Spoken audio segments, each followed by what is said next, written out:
into Miller Park, kind of rainy outside, kind of cool, but we've got baseball inside. Perfect conditions as every game has been on this homestand. The Brewers just need a win right now. They are just 1-3 to start things out, so they turn it over to Mike Fiers tonight, who's trying to regain his 2012 groove, especially at this time a year ago. First half of the season, sensational, and he's trying to get his first win here of 2013. Hi, everybody. Craig Kashan and Davey Nelson back with you here on Fox Sports Wisconsin. We've got good news and bad news here tonight. So, Davey, I think we deliver the good news first, right? Oh, that's right. And that's Kyle Loesch. And he certainly was outstanding. He lived up to his billing because he pitched 5 or 6 strong innings. I thought he had great command, and surprised to see his command that good. And Gene Segura, boy, first home run this year, but dead central.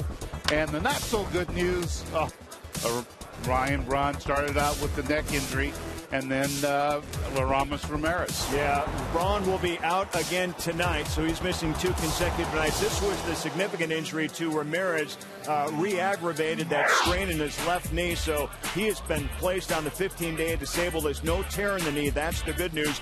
Josh Prince has been recalled from AAA. Another versatile player, can play the infield, can play the outfield for the Brewers. So that's the move made today by Milwaukee. Now there's a domino effect, a chain reaction of who goes where after that. And we'll discuss when we come back who is playing where, especially in that infield. B.A. and Rock will get you square. Also in the outfield as well. Davis will get one more chance for Ryan Braun.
Wisconsin is brought to you by Menards. Save big money on all your home improvement needs at Menards. By Miller Lite. It's not just a good time, it's Miller time. By Toyota. Let's go places. And by the wireless receiver only from AT&T Uverse. Visit att.com/freeyourtv. Rethink possible. Here to take you the rest of the way, our game announcers, Brian Anderson and Bill Schroeder. All right, Craig, thank you very much, and great to have you. We're set for Game 2 of this 3-game series with the Diamondbacks. And Rock, let's first talk about the Brewers and the plans moving forward now. Craig and Dave, you gave you the news. Ramos Ramirez on the DL.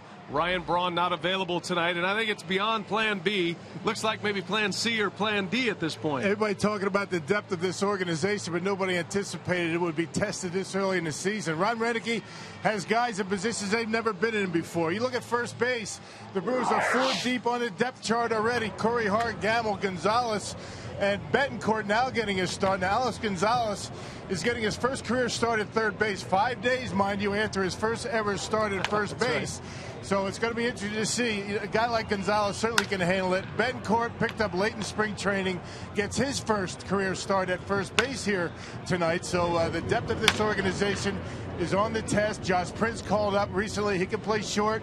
He can play the outfield. It gives Ron Renneke a little bit of flexibility on the bench.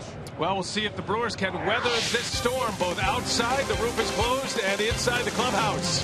The Brewers and the Diamondbacks. Mike Fiers on the mound tonight. Stay with us. First pitch is coming up.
As the Brewers in their home whites hit the field at Miller Park behind right-hander Mike Fiers. Game 2 of this 3-game series and his opening homestand of the year, game number 5. There is Kurt Gibson, former MVP, now managing the Arizona Diamondbacks, his 4th year as the skipper in Arizona. Has a very good ball club. They're hoping to contend in the National League West this year. His batting order is brought to you by Piggly Wiggly.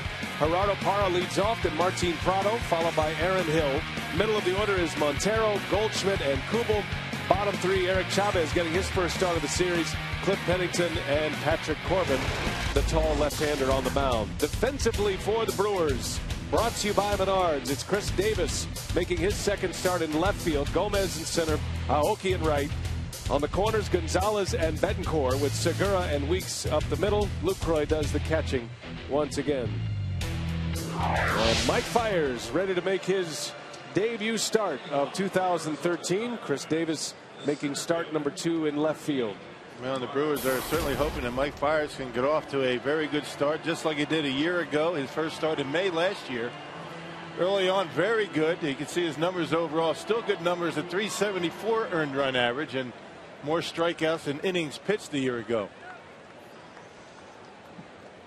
Sam Holbrook will call the balls and strikes. Paul Nart, Andy Fletcher, and Chris Conroy on the bases 4-man umpiring crew in place Saturday night at Miller Park. And Fiers delivers the first pitch, and away we go. A strike called. The red-hot Gerardo Parra. 9 hits already on the young season. 9 for 19 at the plate. Had a double last night, and he hits that one hard into left center field. Gomez on the run. Gomez leaps and makes the catch as he crashes into the wall. Now, there's a good way to get Gomez going anyway, running into the wall. Oh, you have a microphone out there on the outfield wall. Sounded like we were right there. Gerardo Parra is hitting everything right on the nose. That was a pitch right down the middle. He takes it deep into center field, but Gomez is able to haul it in. Good catch. Yeah, good way to get it started. And I hope Carlos goes over there and puts our microphone back in place. I think he knocked it out of the wall. Yeah. Here's Martin Prado now. Tonight getting the start in left field. Versatile utility man coming over to the Diamondbacks from the Atlanta Braves. Part of that Justin Upton trade. Started at third yesterday. Today Eric Chavez gets the call at third base for the D-backs. It was a 3-1 victory yesterday for Arizona. Brewers have lost 3 in a row now, while the Diamondbacks come in with a record of 4-1. They took 2 out of 3 from the St. Louis Cardinals. 3-1, I beg your pardon. Took 2 out of 3 from the Cardinals. They won a 16-inning game on Wednesday. And then not a whole lot of offense last night, but at the time it was scored as a wild pitch that plated 2 runs. That wild pitch has been changed to a passed ball. It affects the earned runs for Burt Badenhop, but the runs count the same as Prado shoves one into right field, a base hit. Just a hitting machine. These Diamondbacks, when it's all said and done this year, are going to put up some very good offensive numbers. Top of their order, very good. And they've got some pretty good run producers in the middle of the order. Steve Sachs, first base coach for the Diamondbacks. It's not a team that's going to do a whole lot of running. They were not very successful stealing bases last year. Actually, the worst in the National League a season ago. For the most part, a station-to-station ball club. Aaron Hill. This series features 2 of the great power-hitting second basemen in the league, in Aaron Hill and Ricky Weeks. And Hill's always been a tough out for Brewer pitching. Matter of fact, in the 10 games he's played against Milwaukee, splitting his time between Toronto and Arizona, he's hit in all 10 and is 20 for 40 at the plate. And the Brewers able to handle him pretty well in yesterday's ball game. He was 1 for 4. Which is kind of a small victory for the Brewers pitching staff against Hill. We saw Kyle Loesch yesterday, and he pitched well, but Mike Fiers trying to carry that torch. Starting pitching and the rotation trying to get going here in the early season. Yeah, similar guys, you know, Loesch and Fiers. You know, Loesch got a lot of mileage last night with a changeup, and Mike Fiers is going to try and do the same thing. It really was amazing how good he was at commanding his off speed in yesterday's game. You know, 1 start for the Brewers, although he did work very hard to get ready, but his changeup outstanding last night. Actually threw more off speed pitches did Loesch than fastballs. Went 6 innings last night, gave up just the 1 run as Hill lines one fair down the left field line, had the green light on 3-0, and this is going to score a run. Martin Prado will score as that ball took a wicked carom down there and bounced past Chris Davis. Yeah, Davis certainly not used to the little corner down there in left field. Ball rattling around and got by him, and that allowed Prado to score from first base. It'll be a sure double. Whether they give him an RBI, we'll see. I don't know. right down the line. And certainly a ball that you would expect Ryan Braun to be able to handle pretty easily. Caroms off by Chris Davis, and that allows the run to score. And it will in fact go as an RBI double for Hill. And the Diamondbacks take a quick lead, 1-0, and Hill continues to hurt the Brewers pitching. Now 11 straight games with at least one hit. Miguel Montero takes strike one from Fiers.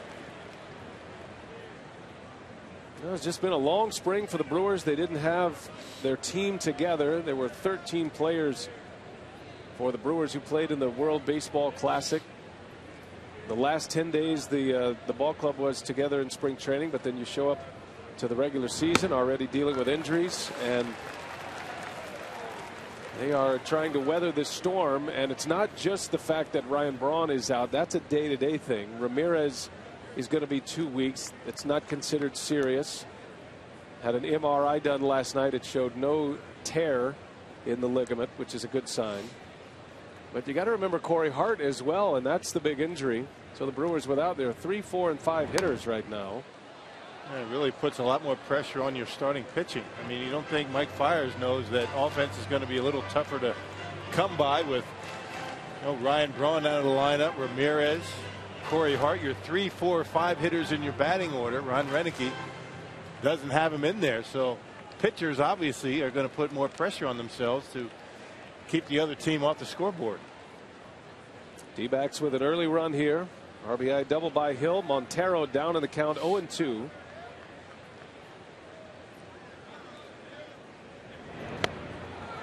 And Fiers just misses. Ball and 2 strikes. Everybody knows what happens when you try too hard. You pressure yourself to do a little extra. A lot of times things don't work out.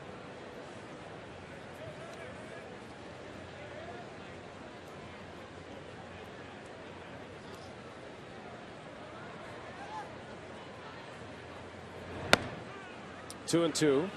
The Brewers are still playing with a 4-man bench, and Josh Brent's promoted to the big leagues today. When he does play, it will be his major league debut. Still have Logan Schaefer on the bench, Martin Maldonado, and Braun is a bench player today. I'm not sure he's available, however.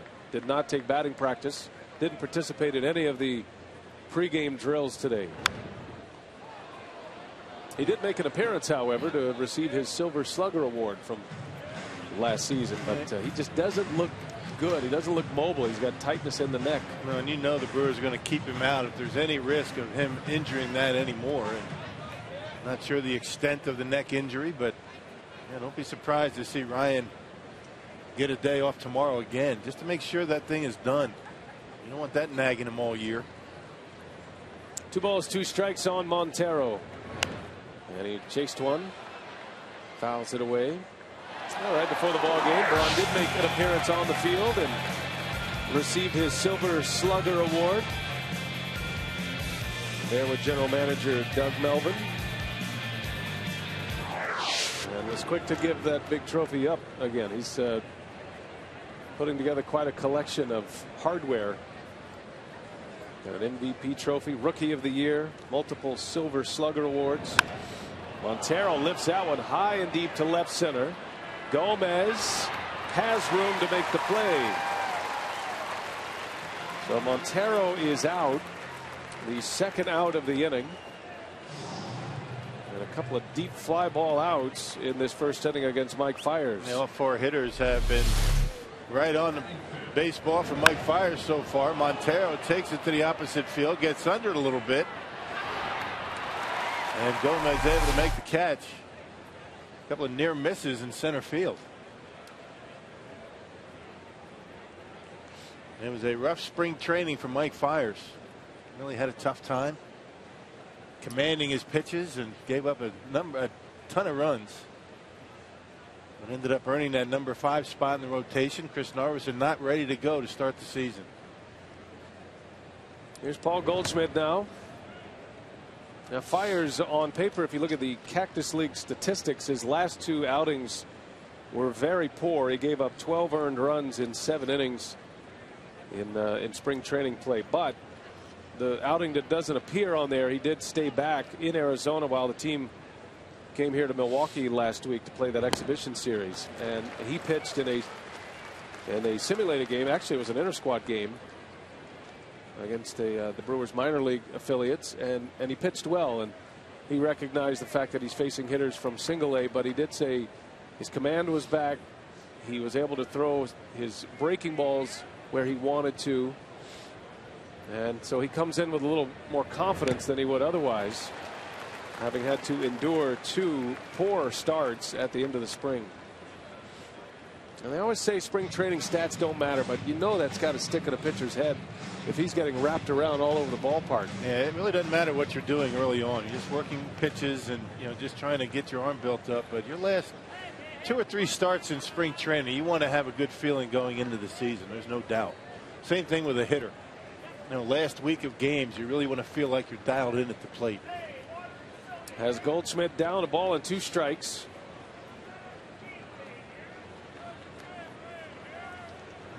And Goldschmidt calls timeout, or asks for timeout, and is granted.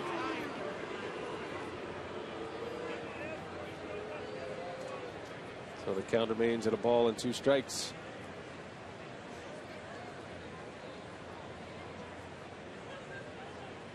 A run is in on an Aaron Hill double. He's standing at second. Fiers trying to minimize the damage in this first inning.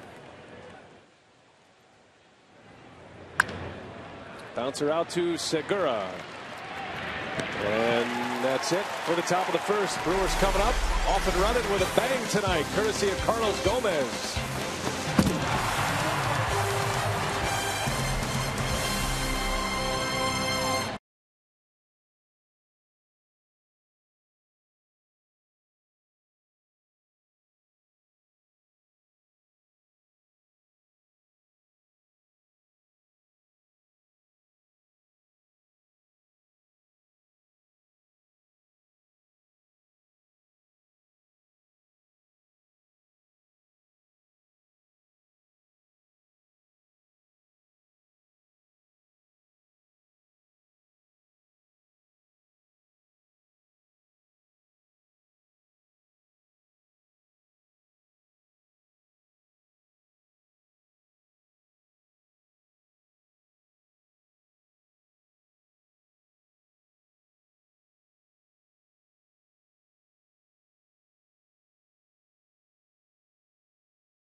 He has a great way to handle adversity, and going to find out about some young players. And here's his Piggly Wiggly batting order today. Ron Renicky sends out Nori Aoki, Gene Segura, and Ricky Weeks at the top of the order.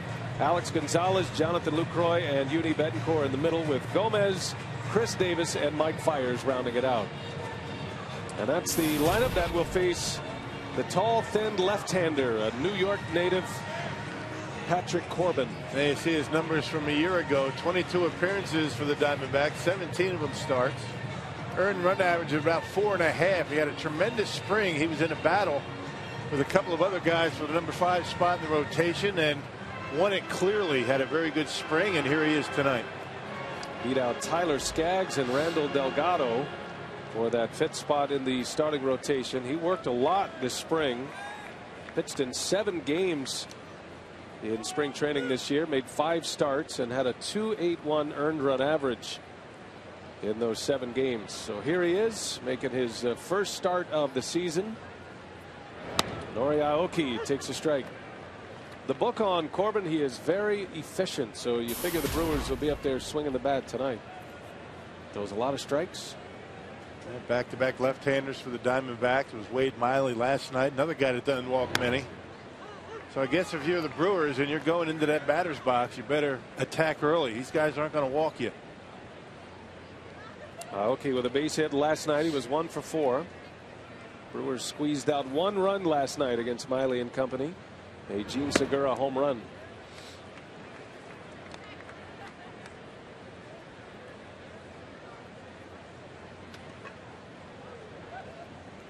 Aoki in his second season in the big leagues after a stellar career in Japan, where he won 3 batting titles. Slow roller going to be a tough play. Aoki on the run, shovel to first, not in time. Boy, that was some kind of play by Aaron Hill to even make it close. He just kind of punched it over there with his bare hand and right on the money. Paul Goldschmidt. How about Aoki? How about this play? Check it out. Shovel pass over there, made it close, but Aoki's great speed, able to beat it. Good call over there by Paul Naurt. Well, that was a fantastic play by Hill, and bang, bang, it goes to Aoki. And a good call, so an infield hit to start it. And here's Gene Segura now.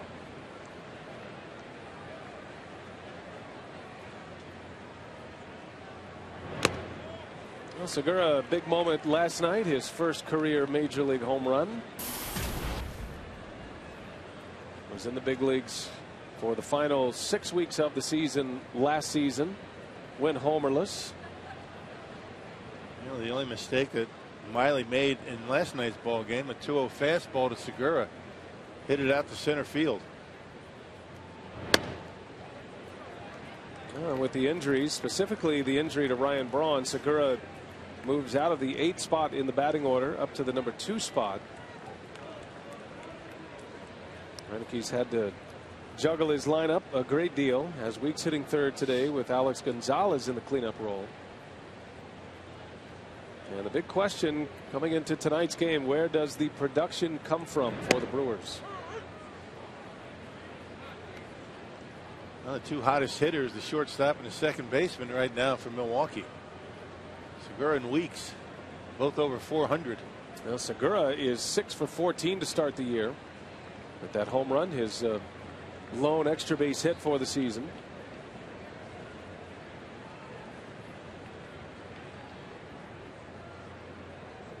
There goes Aoki, and a swing and a foul by Segura.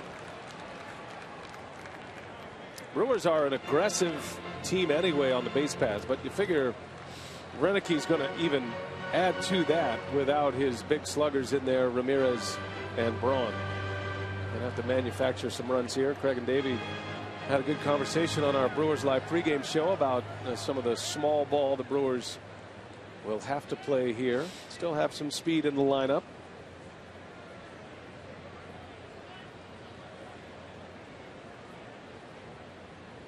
Ball and 2 strikes on Segura.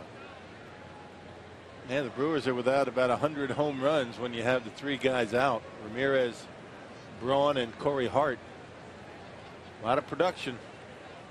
Top 3 home run hitters last year. Corey Hart expected back late April to early May, somewhere in that time frame after knee surgery. But he is rehabbing in Arizona now, and he's coming along very well. And you know, he's anxious to get back, and especially with recent developments. Aramis Ramirez placed on the disabled list, the same injury that he had this spring, sliding into a base. He missed 2 weeks this spring, and it's the left knee. But I think everybody got a sigh of relief when the MRI came back negative, did not show any tears to the ligament. I think that was the fear when everybody left the ballpark last night, that there was more significant damage to the left knee. Yeah, the good news, you saw right away, he walked off under his own power, didn't need any help. That was a good sign. Segura has it even 2-2 with Aoki at first, and Corbin will give him a look.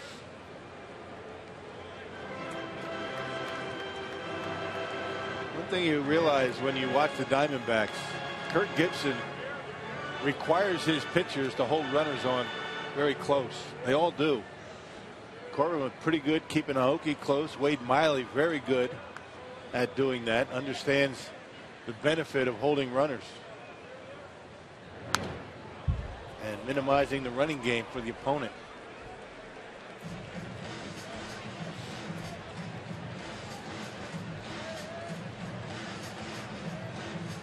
And why wouldn't he? He could run. He was a guy that could hit home runs and steal bases. Kirk Gibson. Yeah, what a great player he was. And he has assembled a coaching staff, speaking of hardware, full of hardware. Got a couple of league MVPs. Kirk Gibson won it in '88. One of his coaches, Don Baylor, was the '79 American League MVP. Silver Slugger Awards, Gold Glove Award winners, postseason MVPs. He's got a great coaching staff. Alan Trammell is his bench coach. Don Baylor, Steve Sachs, Matt Williams. There goes Aoki, and a liner into left field. That is going to fall, a base hit. So Gene Segura continues his hitting ways, and the Brewers off to a good start here in the bottom of the first. Aoki running on the pitch, and Segura able to dump it. Looked like a changeup. Just kind of fed it out there into left field, hooked it out there, and good start to the night for Milwaukee. He waited back nicely. He looks very comfortable up there at the plate. That'll send up Ricky Weeks now with 2 on and nobody out. Ricky Weeks is 7 for 15 at the plate. He scored 5 runs. He's homered. Had a hit last night. He was 1 for 4.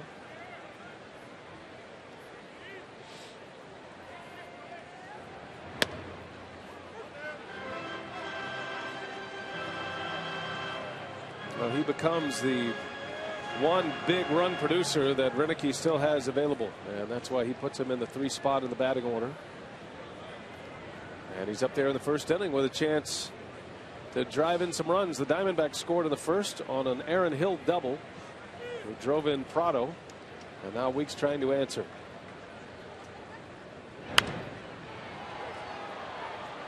Diamondbacks have rearranged their defense a little bit here tonight. Some of the same characters in there.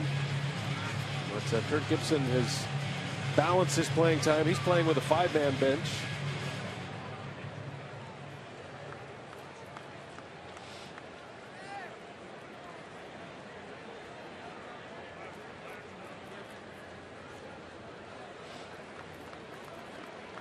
No balls, 2 strikes on Ricky Weeks. And it goes to 1-2. Corbin, one of those guys, again, reached about 94 with a fastball, pretty straight. 4-seamer, 2-seamer, a slurvy type of slider, and a changeup.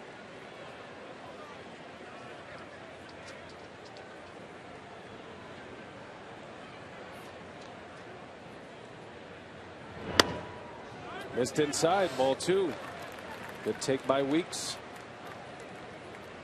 Patrick Corbin, just 23 years of age. He'll turn 24 later this summer, from Cicero, New York. He was a basketball player in high school.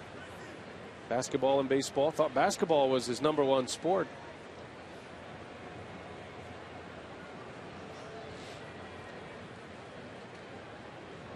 Weeks to third. Chavez to second for 1. That's all they'll get. So Eric Chavez making his first start of the series. Been nursing a sore wrist. He gets a call at third base. Pennington, Hill, Goldschmidt around the horn, same as last night. Montero does the catching. And then Prado is in left field tonight with Parra and Kubel joining him in the outfield. Defense brought to you by Menards. You see Chavez able to get 1. A good job by Aaron Hill, not trying to be too quick at second base. That ball might have ended up down the right field line. Not a good throw by Chavez. Putout goes 5-4. First and third now for the Brewers. For Alex Gonzalez.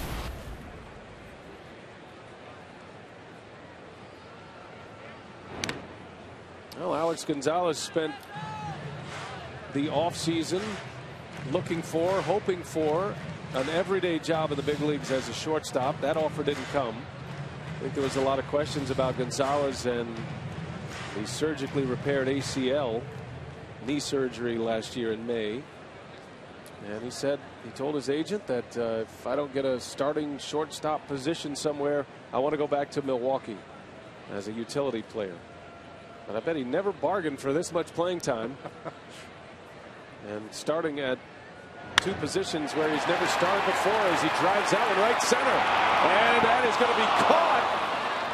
What a play by Kubel. Aoki will tag and score. Kubel in a last-minute stab hauls it in for the out. I tell you, that was a nice catch. You don't really think of Jason Kubel as a great defender in the outfield. He's all about hitting, but made a nice throw in yesterday's game to cut down a runner.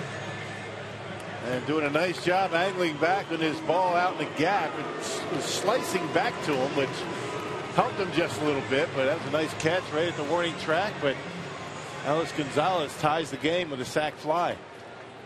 And for Gonzalez, his second RBI of the season. Excellent catch by Kubel. And now 2 outs for Jonathan Lucroy.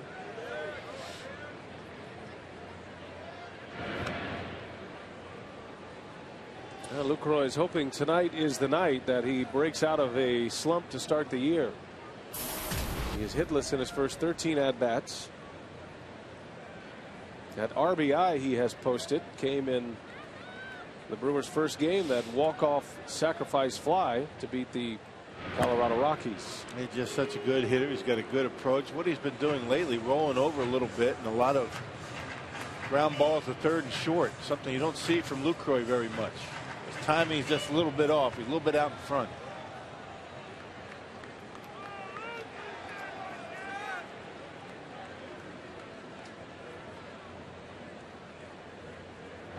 Lucroy to right field, a base hit.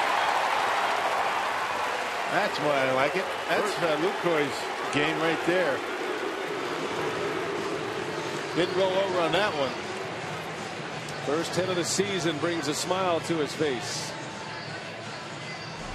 And the Brewers keep it going here in the first inning. A lot of fastballs so far from Patrick Corbin, and that one getting a little bit too much of the plate. Lucroy able to drive it hard into right. That's what he does so well. So the Brewers with 3 hits in this first inning.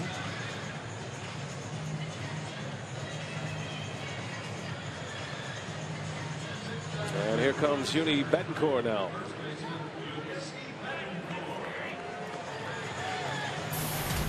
Betancourt making his first career start at first base. After the Aramis Ramirez injury last night, it was Betancourt who came in to play first as they moved Gonzalez to third.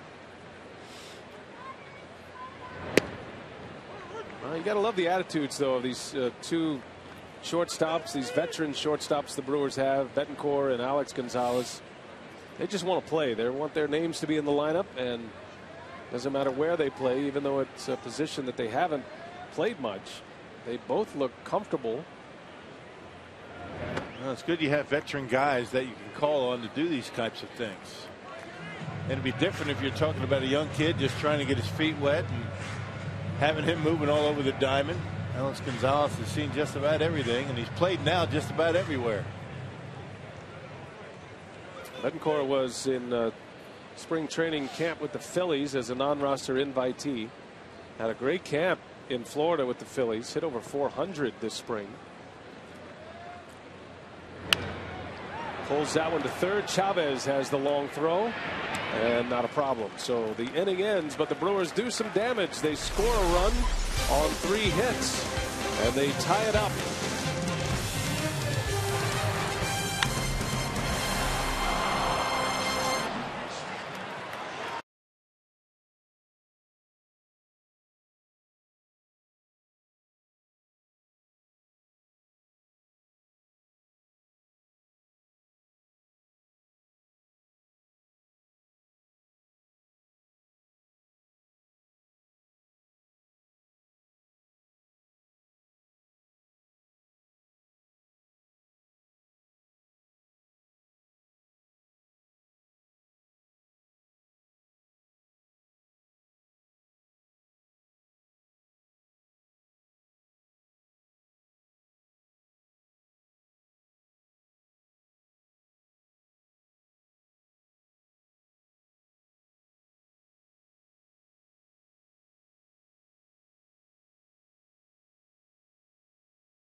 hammer the game winner. Bay Rest Resort in Arkdale, Wisconsin.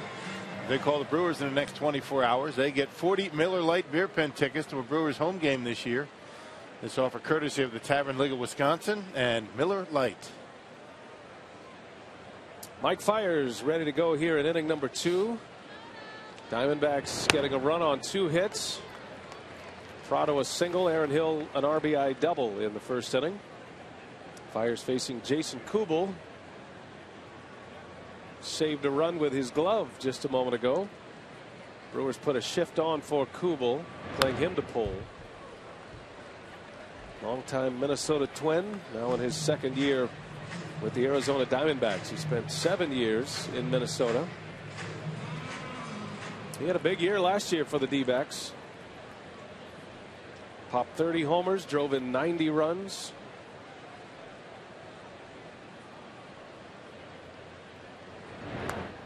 I would imagine he enjoyed hitting at Chase Field as opposed to Target Field. Much better hitter's ballpark in Arizona than Minnesota. Able to play indoors. And a little bit cool up there in the Twin Cities right now. Yeah, you think about that run the Twins had as they were finding their way to the postseason. It seemed like every year, but doing it in the Metrodome, and Morneau and Mauer and Kubel, Kadire in that lineup. That was a pretty heavy hitting batting order that Ron Gardenhire was posting, and only 2 of those 4 are still left in Minnesota right now. 0-2 pitch, and that one's hit hard to right. It's got some topspin on it, and Aoki fighting with the lights makes the catch for the out. That looked like a Jeff Bagwell special from back in the day. Yeah, a little sinking liner, a top spin liner, and Aoki able to haul it in after making it look a little bit tougher than you would have expected it to be. Smooth. It's an out in the scorebook. It's an F9. F9. So 1 away for Fiers, and here is Eric Chavez. He'll be an interesting study tonight at the plate. He was hit by a pitch on Wednesday in the elbow, and you see that protective guard he's wearing on his right elbow, which is his throwing arm. They had a scheduled day off Thursday, the Diamondbacks, and then Gibson kept him out of the lineup yesterday. See how effective he will be tonight, Eric Chavez.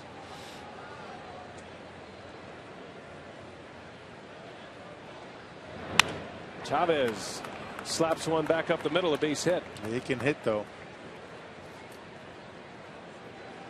Well, let's send it down to Mark Concannon in the Brewers dugout. How you doing, Mark?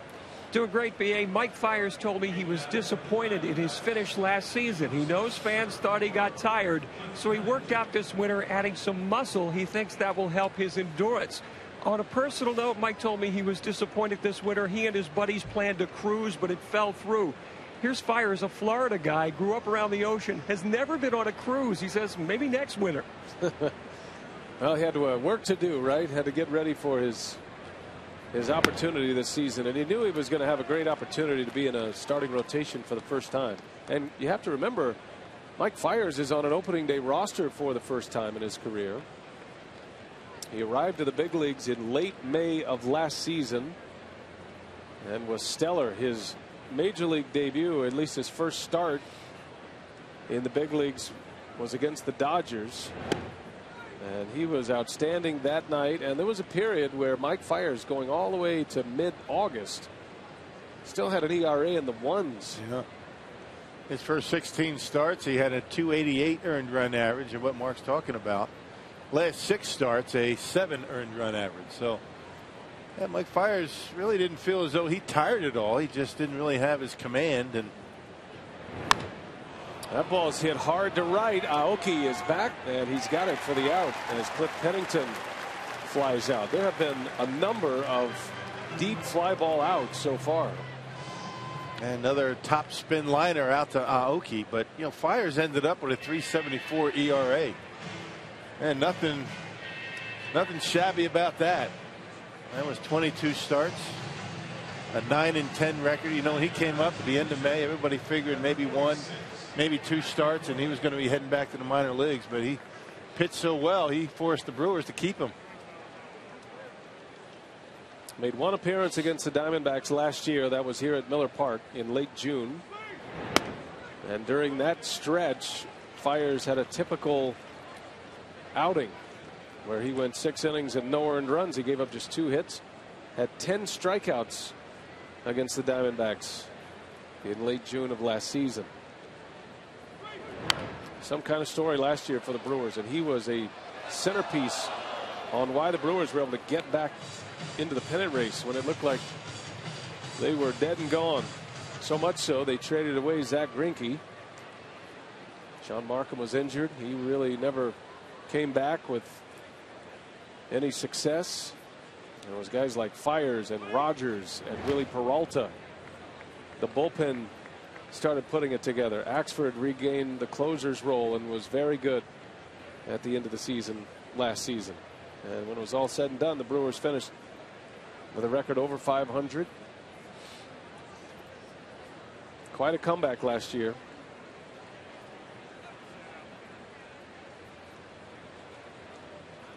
One and 2 to Corbin. Fly ball slicing into foul territory, and Davis slides. Did he get it? Yes, he did. What a catch. Chris Davis.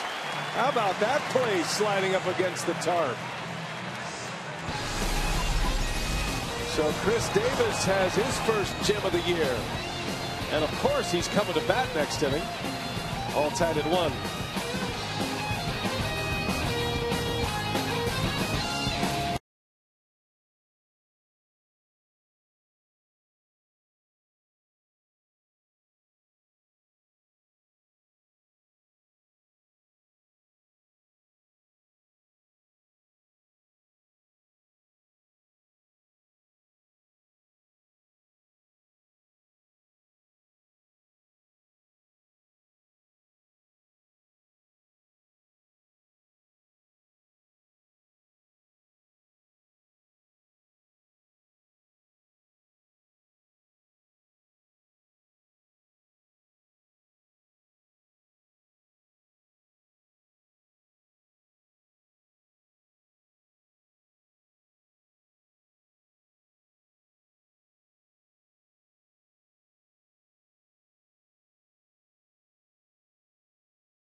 Inning, Carlos Gomez ready to lead off. He'll be followed by Chris Davis. And then Mike Fiers. All tied at 1 here, each club with 3 hits as we move to the bottom of the 2nd inning.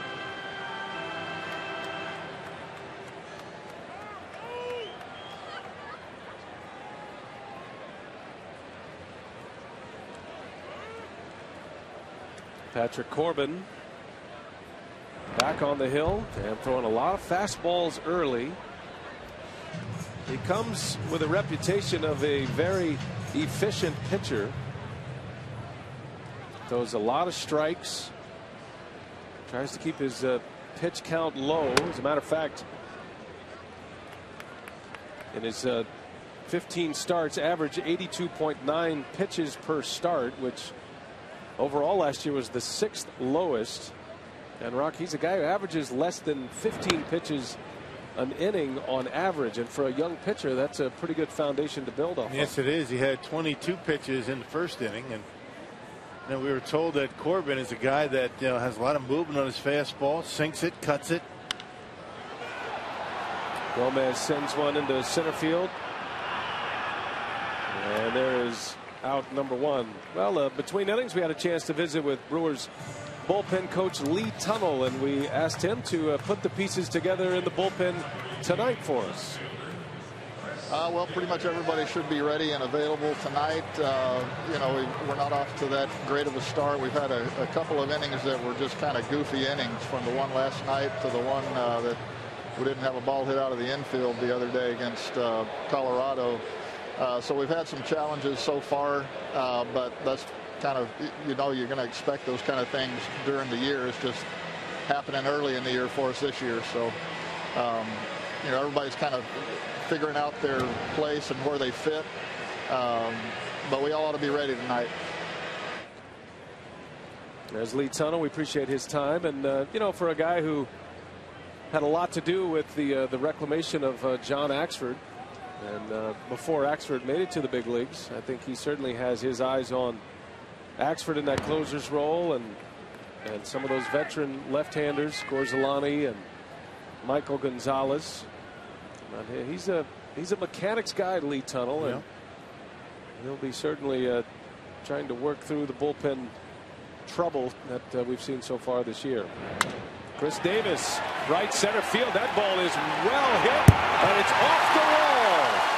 Davis on his way to second, and there he stands with his first major league hit. It's a double, coming off a fantastic catch last inning, and they'll save that baseball. Congratulations to Chris Davis. He's on the board with hit number one. And just like Jonathan Lucroy, waiting back, being patient, letting the ball travel a little bit, and hits a rope in the right center. Those are the types of swings we saw Davis put on the baseball throughout spring training. I'll tell you, big time opposite field power. This did not miss a home run by much. Off the top of the wall out there, and a one-out double for Chris Davis, one that he will never forget. Boy, he's got to feel good about that. Finally gets the first hit. Davis had been 0 for 5 at the plate, and now he's in scoring position for Mike Fiers, the Brewers pitcher.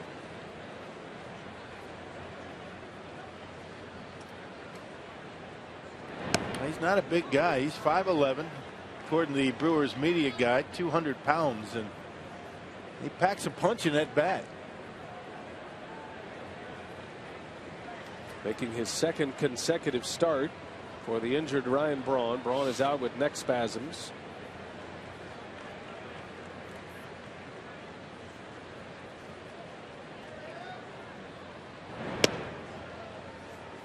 And what do big leaguers do after your first major league hit? They get it from Paul Goldschmidt to Garth Orge. And you would think that they would save it, but Kyle Loesch throws it into the stands.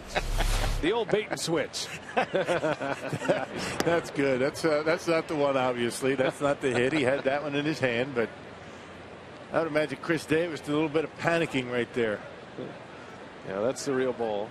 Athletic trainer Dan Wright, Josh Seligman, the Brewers strength coach. That was a good one. I haven't seen that one. That was a nice little maneuver there by Kyle Loesch. And he did it quickly. He sold that very well. Fiers down on strikes.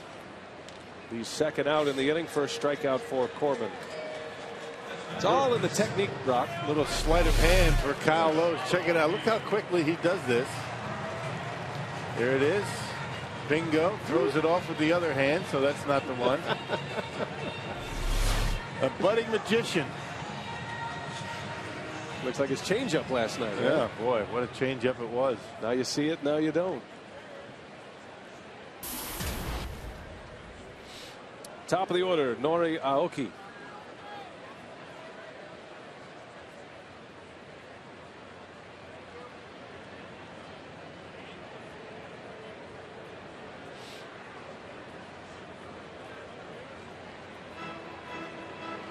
Davis has good speed. And And Aoki would love to bring him home here, give the Brewers the lead. Aoki has his bobblehead day tomorrow. Big Sunday bobblehead giveaway here at Miller Park. Start him with a hook and strike one.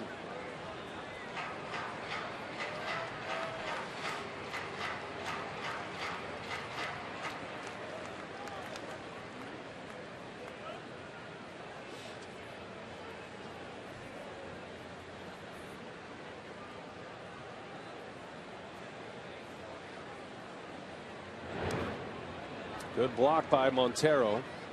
That keeps Davis at second. Count evens at a ball and a strike. And second time through, let's see if Corbin and Miguel Montero, the catcher, trying to change up the pattern just a little bit. An awful lot of fastballs first time through that Brewers order. Already to Aoki, a lot of off speed. Montero trying to slow him down a little bit.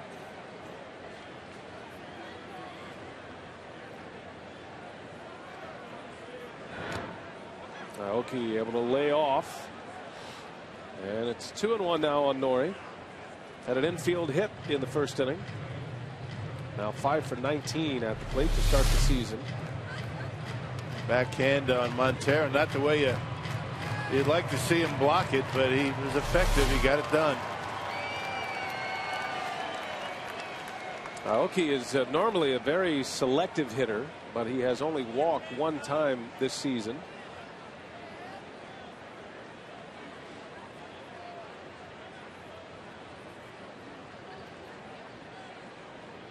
A selective hitter and a strike thrower. See what he gives him here, and with Davis dancing around at second base, Corbin steps off.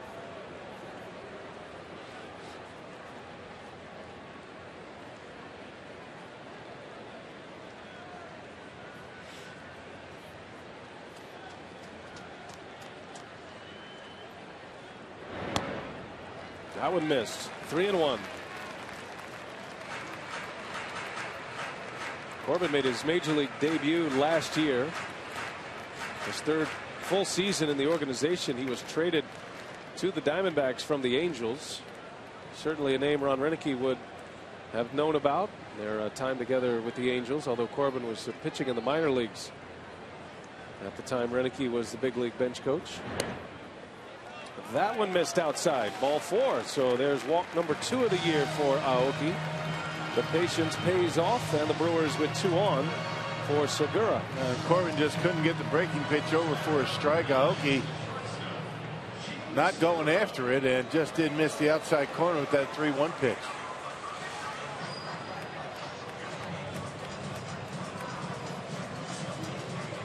Well, Segura off to a great start. Had a base hit his last time up. Now 7 for 15 at the plate. And a chance to do some damage with 2 outs. First walk issued by Corbin. 4 hits and a walk thus far to the first 10 hitters.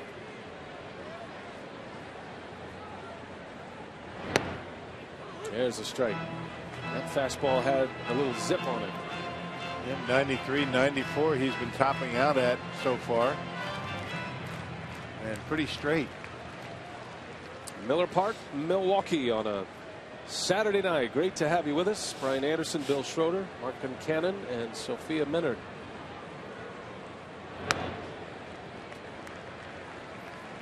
Greg Deshawn, Dave Nelson, our pre and post game. Don't forget Brewers Live coming your way after the game tonight. Final game of this series tomorrow. Brewers and the Diamondbacks, and what a pitching matchup tomorrow. Ian Kennedy, the Diamondbacks ace, against Giovanni Gallardo. Those two squared off a couple of times in the 2011 NLDS.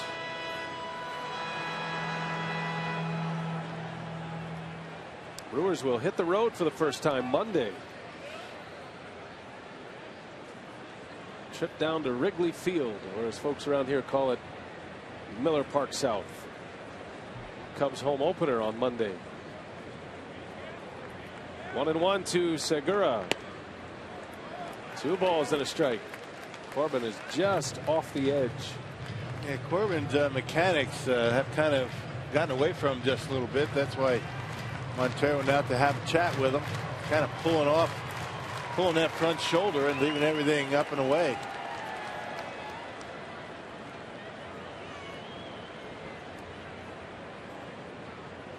That one's hit hard in the gap, left center, down it goes.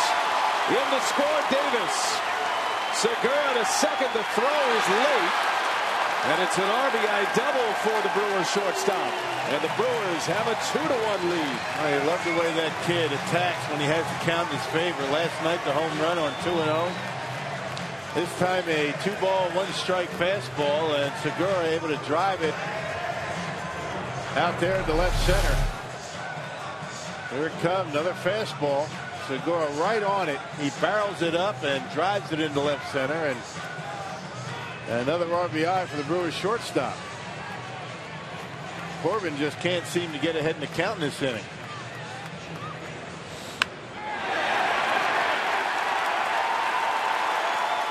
Well, Davis had the 1-out double. Segura drives him in with a 2-out double.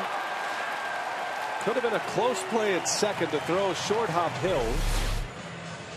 And RBIs in back-to-back games for Gene Segura. 2-1 Milwaukee.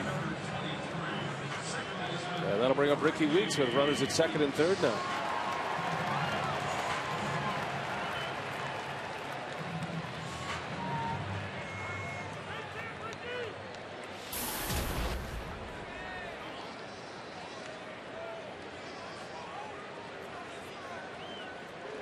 Weeks reaching on a fielder's choice his last time up, and a ground ball over to third base.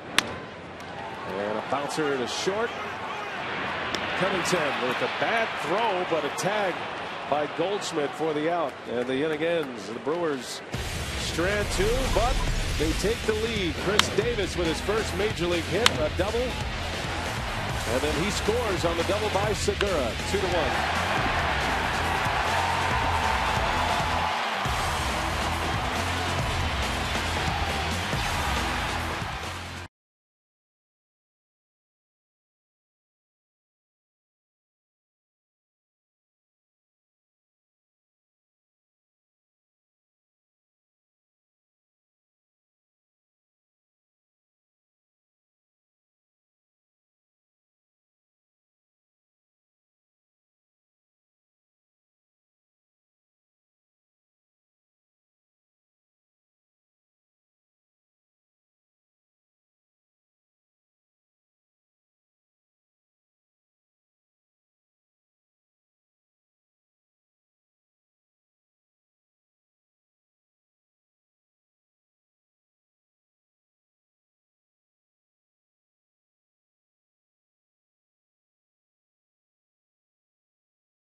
We head to the top of the third, and with Ryan Braun out, it is Chris Davis who gets the start tonight in left field, and it is the young Brewers who are getting our attention on our AT&T Twitter poll.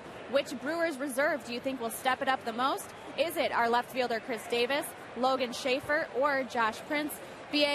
Chris Davis settling in nicely here with that sliding catch and the double for his first hit. Yeah, you're giving him a head start. That'd be my call right now since he had his first major league hit. I would imagine that Logan Schaefer, and this is just a guess, but I suppose he would get the call tomorrow. He has not started a game, and if Braun is not available, with he and Kennedy on the mound, a tough right-handed pitcher, you might see Logan Schaefer make his Brewers debut as a starter tomorrow. He's been so good off the bench, though. Gerardo Parra whistles one into center field, but Gomez is right there. Fly ball outs continue for Mike Fiers. At the same spot he hit in the first inning. Hey, tomorrow the Brewers take on these Diamondbacks at 1:10 p.m. and all fans in attendance get a Nori Aoki bobblehead courtesy of Robert Hack Diamonds. Visit Brewers.com for tickets, but you better hurry. We got a couple. Wait for it.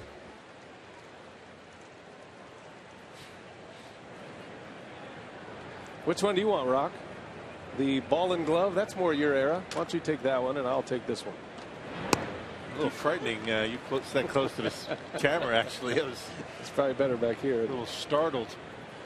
I think you. See, we have a line in the booth that I can't cross, so right that was that was a complete breach of booth etiquette. By the way, my bobblehead's on your side. I'm sorry.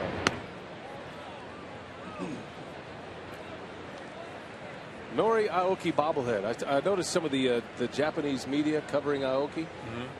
They were doing some kind of claymation time-lapse image with the bobblehead. I would love to get my hands on that to see what kind of creative art they were coming up with. I was fascinated by the whole procedure. Yeah, when you get it, send it to me, will you? I'll link it up to you, Ron. Okay. I'll tweet it at Brewers Fan Camp, right? Prado swings and fouls one out of play. Mark Concannon, he's down there. He's up on all things anime. What do you have for us, Mark? Well, BA, I talked to Nori through his translator Kosuke Anaji today, and Nori is overwhelmed. He is so honored that they did a bobblehead. Here is a guy, one of the top rookies in the National League, an all-star in Japan. This is a real highlight in his career. He is really taken aback at this great honor, having a bobblehead in his honor. I don't know a more respectful Major League Baseball player than Nori Aoki. Right, he is. Yeah, very humbled to be having the opportunity here. Do they have bobblehead days over in Japan? I don't know. I don't think so. You'd think if they did, Nori Aoki would be a prime candidate, being the kind of star that he was and still is over there.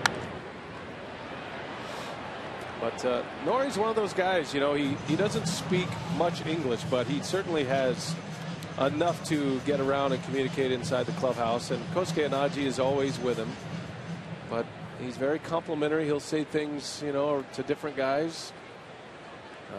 Always building up players, and whether it's through his translator or. He once told me, "You have a nice voice." I said, "Oh, thanks. Thanks, Nori." Yeah, you should be a broadcaster, right? So there's Kosuke Anaji. He came to the Brewers. Kosuke did as the translator for Takashi Saito, and then remained for Aoki. On a hop, Segura played it into the perfect hop. Look at that arm. Yeah. Gene Segura. Outstanding play to get Prado. Yeah, a little humpback liner off the end of the bat, and Segura had to decide whether to charge it or lay back. He laid back on it. There it is, doing a nice job. Good soft hands. Gets himself in position to throw, and he has a cannon over there to first base. Been very good, very steady at short since he's come over here last year. Gene Segura putting on a show tonight. Now, we've said it a lot, but Segura just has the look of a star, an impact shortstop in the major leagues. You don't want to put a lot of pressure on him early in his career, but we got a chance to see him last year, all spring, and so far what we've seen him in the regular season this season, and there's not much you don't like about his game on all facets, and just playing that hop into a hop he could handle, those instincts. Yeah, you can't teach those things. You either have that or you don't. So the question arises, can he play shortstop? Those are the kind of plays that they talk about, and he's passed those tests. There's a hot one to Weeks. He keeps it in front, recovers the low throw, unable to be dug out by Betancourt. Well, that would have been some kind of play as well. Yeah, the tough part of the play was over for Ricky. He was able to keep it close, and he just threw a short hop over to Betancourt, who not used to picking throws in the dirt very often. Right here, this is a great play by Ricky to keep it close, and disappointed himself. He gave Bettencourt a very tough hop, one of those in-between jobs.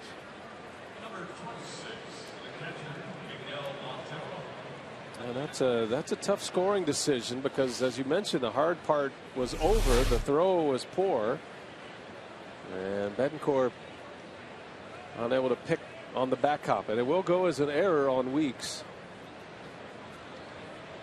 So a man on. Aaron Hill reaches on the E4, and that'll bring up Montero now.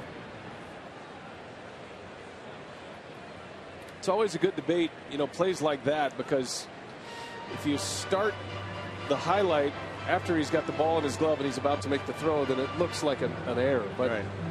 The degree of difficulty in that play, and there's got to be a little panic set in. Weeks has had to make this backhand stab. He's had to take the ball out of the air. He doesn't know where the runner is. Yeah, but his back was to first base when he ended up getting in his glove. He didn't know where Hill was going to end up there. But that's the thing. I mean, if that ball scoots a little bit further into center field, it's a base hit. But because he was able to grab it and he made a bad throw, they give him an error. And that's probably the right call. Yeah, Weeks would be the first to tell you he should have made that play.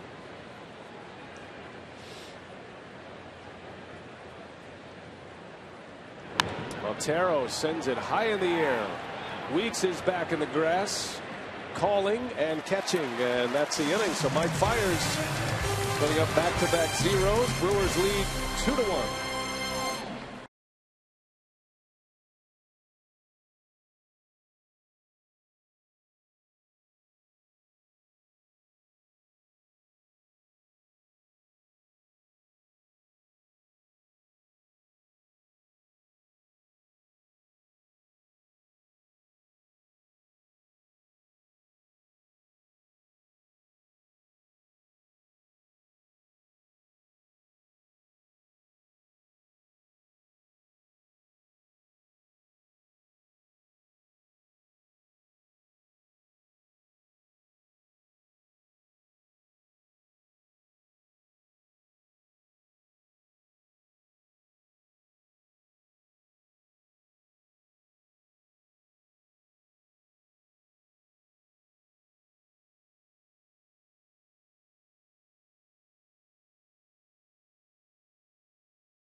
Great to have you with us. 2-1. The Brewers lead the Diamondbacks and trying to snap a 3-game losing streak. Our Carsuit.com email the booth question comes from Philip in Watertown, and he wants to know, what does the statistic wins above replacement mean? The WAR. That's WAR. I'll let you handle that one. You're the metrics, cybermetrics guy. Well, you don't break it out too often on the air, but it's certainly something that comes up as far as player evaluation with the Brewers. It's basically a formula that measures runs in association with wins, and that's how you compare players to what would be a replacement in that position. And the higher the number, the better the skill level, as Alex Gonzalez rolls out. But it goes back to the foundation of the game, which is obviously the most important stat, is the one on the scoreboard, wins. And to win, you have to score runs. So last year's WAR leaders, and this was the great debate, remember, with Mike Trout and Miguel Cabrera, who won the Triple Crown, but Trout had a WAR of 10.9. Ryan Braun was the best on the Brewers Club at 7.0. Anything above a 5 is typically what you'd consider an all-star caliber player, just as a measuring tool. And it's not just offense, it's how many runs a player saves as well. That's why Trout's numbers were so much higher than Miguel Cabrera's, who won the Triple Crown. And the argument of what statistic is most important. And we only usually bring it up on our air when we talk about how the Brewers baseball operations use it for evaluation. Right. And that's a big one. They look at that and OPS. Trades, contracts, those types of things. Right. Yeah, we were having a talk with Craig Counsell the other day, and some of the things that they look at to help them determine whether a player A can be productive or whether he is worth the type of contract that he might be asking for. So we'll try to bring that to you when we can. Lucroy bounces over to first, and Corbin, with 2 quick outs in this 3rd inning, has retired Gonzalez and Lucroy. I'm going to have to study up on that. The WAR. WAR. Wins above replacement. Wins above replacement. What would they? What would you put a WAR number on yourself? Oh, like a -50. Boy, they have a lot of different ways to measure the valuable player, and it is amazing. They come up with something new all the time. Well, what I like about that particular stat is that it does go back to the most important statistics in baseball, which, as I mentioned, are wins and runs scored, both offensively and defensively. Quick inning for Corbin.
On Fox Sports Wisconsin is brought to you by Piggly Wiggly, the official supermarket of Fox Sports Wisconsin.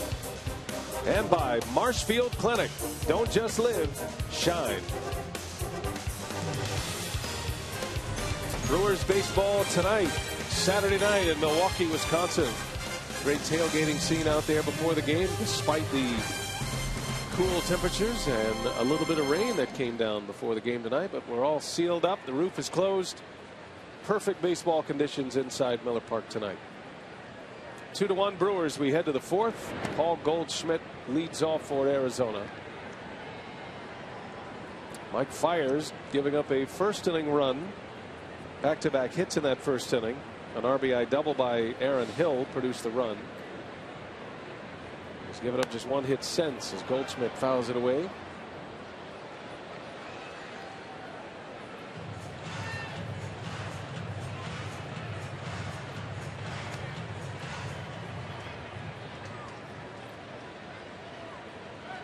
A lot of fly ball outs for Mike Fiers. There's a big cut from Goldschmidt. Fire's starting to incorporate that good changeup. We haven't seen that pitch being very effective for him down in spring training, but that last changeup to Goldschmidt got a swing and a miss. See Lucroy going through a couple of signs. Shakes off the breaking ball, and the fastball is fouled away. Gotta give the Diamondbacks credit. They saw a talent in Goldschmidt and signed him up long term. They extended him 5 years. So he is under contract with the Diamondbacks through 2018, which I think is a great trend in baseball we're starting to see. There's been a number of long-term extensions signed this past week. Buster Posey, Elvis Andrus of the Rangers. Well, it's a good deal for both the young player and the organization. You don't risk as an organization your player leaving via free agency. And they always say that, at least this used to be the old term, you know, the second contract is the big one. Of course, the first one not too bad these days. Yeah, in context, you right, mean, yeah. right. You sign that first contract for the security. It's the second contract that you go for broke. But I think those things are interchangeable these days. Well, you think about Goldschmidt, it's a perfect example. He'll be 30 years of age when his contract expires with the Diamondbacks, and if he has the kind of career that they think he will and that he thinks he will, he's going to be right in the sweet spot of his career as he sends that one deep to left field. Bangs off the wall. Davis cannot get there. Gomez comes over to cut it off, and Goldschmidt is in with a double. That's another fly ball that had a lot of topspin to it. Otherwise, that one's likely into the seats in left field. That usually means you're a little bit out in front. You can see Goldschmidt down toward the end and catches it on the upswing, but had that ball not had that topspin, it probably would have been out of the ballpark. And look at Gomez. Look how far he goes to back up Davis against the wall and get it into the infield. Crashing into the wall. So there's the tying run at second for Jason Kubel, and he swings, hits one high and deep to right. Aoki looking up, and it's gone. A home run for Jason Kubel. A 2-run shot, and that gives the Diamondbacks the lead. First home run of the year for Kubel after a 30 home run year last season. Yeah, got a curveball up in the strike zone. It was right down the middle of the plate, and Kubel did not let it go by. Yeah, they call those hangers, and Kubel did not miss it and was able to keep it fair. Just like that, the Diamondbacks have the lead. And Fiers knew it, just trying to get one over with a curveball, and Kubel was waiting for it. Eric Chavez now. Chavez had to hit his first time up.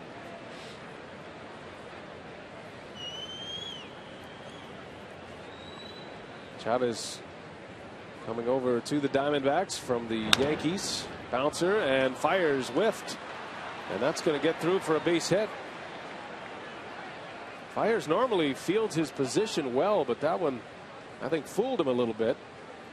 And he just flat out missed it.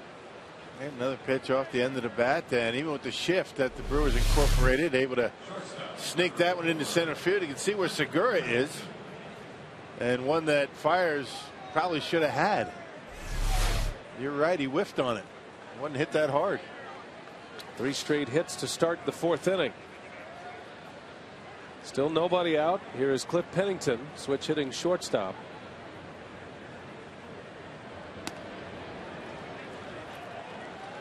Pennington had the game winner in that 16-inning game on Wednesday against St. Louis.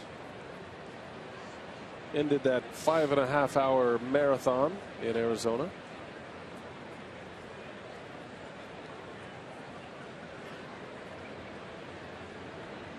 Diamondbacks have a ton of shortstops in their organization. There's a soft liner over the head of Weeks, a base hit. And 4 consecutive hits to start the 4th inning. 2 on, nobody out for the D-backs. Man, Ricky tried to time his leap, but a little bit too early, and that ball got over his head as Ricky was coming down off the end of the bat. And if he timed his leap perfectly, he might have been able to get it, but you don't know.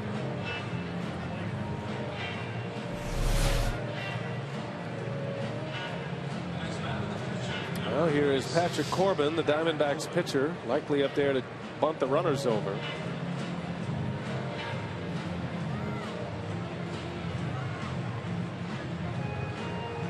Inning started with a double by Goldschmidt off the left field fence. Kubel goes deep to right. Back-to-back singles by Chavez and Pennington. And Fiers in some trouble here. 7 hits for the Diamondbacks. And no activity in that Brewers bullpen yet. Well, you've got a couple of players on the corners that are not used to playing those positions in Betancourt and Gonzalez. And so there's probably a little anxiety here. Wondering how they will handle the bunt plays. And this is, you know, what really exposes, you know, guys that haven't been in certain positions from time to time, these bunt plays. Different plays. There's 3 different plays, 3 different bunt plays that you can incorporate. Depending on which one you call it, determines who covers and who doesn't. Not bunting. Corbin swings away. Chavez got a huge lead, but there was nobody covering second base. A calculated risk by Chavez. So the count is 0-2. Check the velocity tonight. The high speed pitch presented by Charter Cable. Corbin's been as fast as 95. Fiers is topped out at 91. Both pitchers feature very good changeups.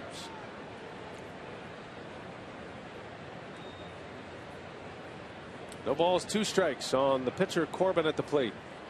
Squares early and bunts it in the air. That's a strikeout for Mike Fiers. A foul ball on a bunt attempt with 2 strikes. 1 gone in the inning.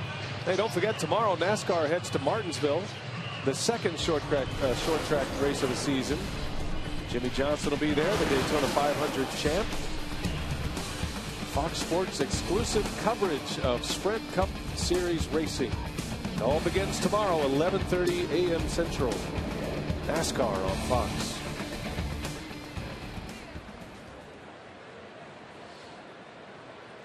Back to the top of the order now with 2 on and 1 out. And by the way, the first strikeout for Fiers. Gerardo Parra, who is 0 for 2. 2 fly ball outs to center field. He starts him out with a nice curveball. That one down and in. Parra has hit 2 baseballs very hard into center field, and both of them have been caught. And both of those hits on fastballs, so Fiers starts him out with a curve. Could use a ground ball.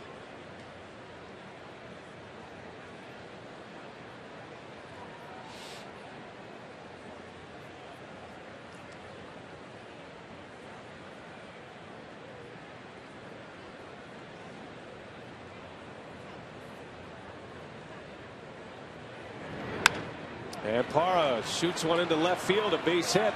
They will send the runner. Davis's throw to the plate, cut off. Throw to third is going to be in time. So a run will score, but the Brewers get a second out at third base. Well, Davis not blessed with a great throwing arm, but what he did do was hit the cutoff man and allowed Gonzalez to get the out at third base. Piece of hitting once again by Gerardo Parra. You can see the throw floats a little bit, but Gonzalez able to make the throw to Segura for the out at third. Have to hit the cutoff man, which is what he did, and he gets an assist for it. But the Diamondbacks add to their lead. It is now 4-2. 3 runs in here in the 4th inning. Parra is on a blistering run at the plate right now. Has 10 hits already this season and drives in his second run of the year. There's a strike to Prado. And got rid of it quickly, and Segura able to make the tag.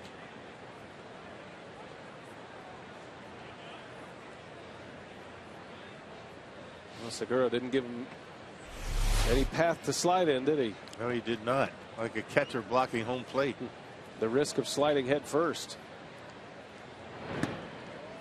Prado takes ball one. Prado has a hit tonight. He singled and scored in the first inning. Nice pickup for the Diamondbacks. They traded away Justin Upton and Chris Johnson to the Atlanta Braves. Got 5 players in return, including Martin Prado. Into right field, Aoki drifting back with room, and the side is retired. But the Diamondbacks score 3 runs on 5 hits, and they lead 4-2.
Say the Brewers are introducing a program highlighting the organization's philanthropic outreach efforts called Beyond the Diamond. It will include a series of community outreach events involving players and coaches, Brewer wives, alumni, and team personnel, all working hands-on in the community. The events will be funded in part by the Brewers Community Foundation and focus on the areas of health, education, recreation, and basic needs. Beyond the Diamond from the Brewers Community Foundation and the Brewers Community Relations Department. Carlos Gomez leads off. Brewers are down a pair now as we head to the bottom of the 4th inning. Patrick Corbin coming off a 3-up, 3-down third. Very quick inning. Yeah, 3 very weak ground balls. I mean, it looked like he had some movement to his fastball, his changeup down. Cut fastball right there got in on the hands of Gomez.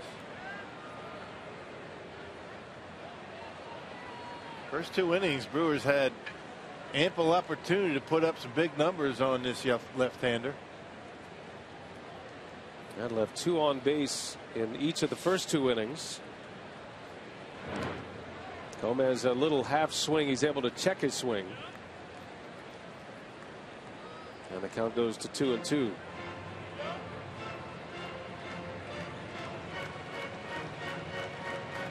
Well, if they're just picking us up tonight, the Brewers are without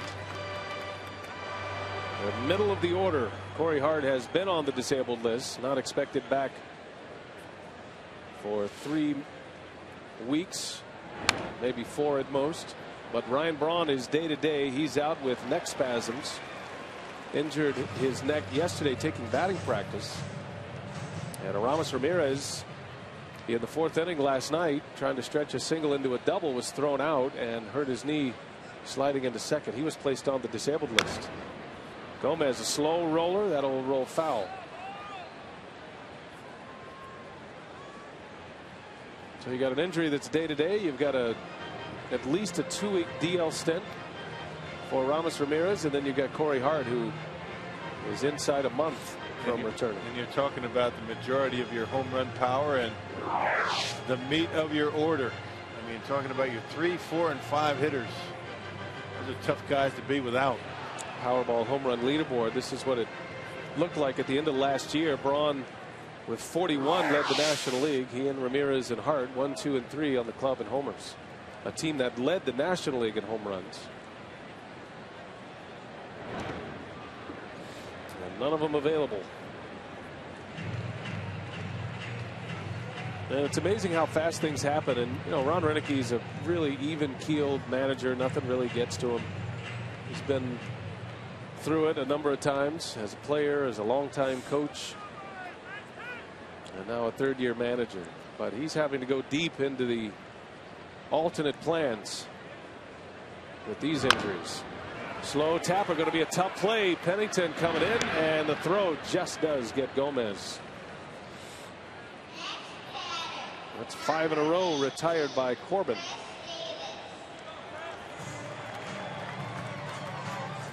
So here comes Chris Davis, who's had a stellar night tonight in his second start, and a great catch in foul territory. That was at the end of the second inning, and then he batted the next half inning, collected his first major league hit, and the old bait and switch by Kyle Lewis.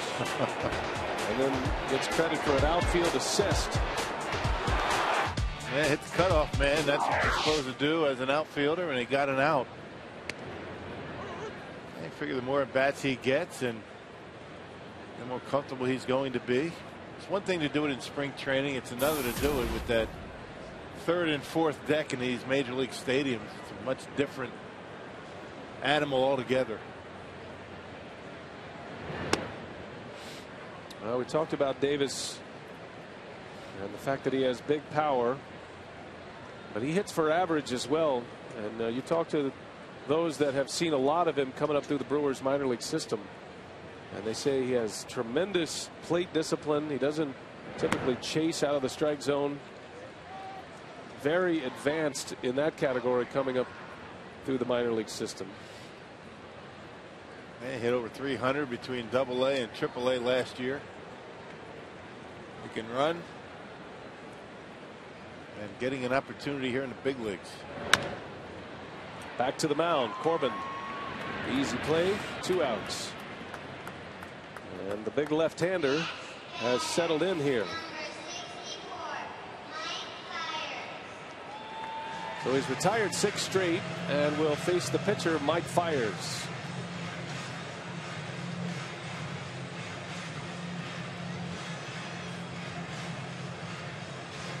Fiers was a strikeout victim his first time up.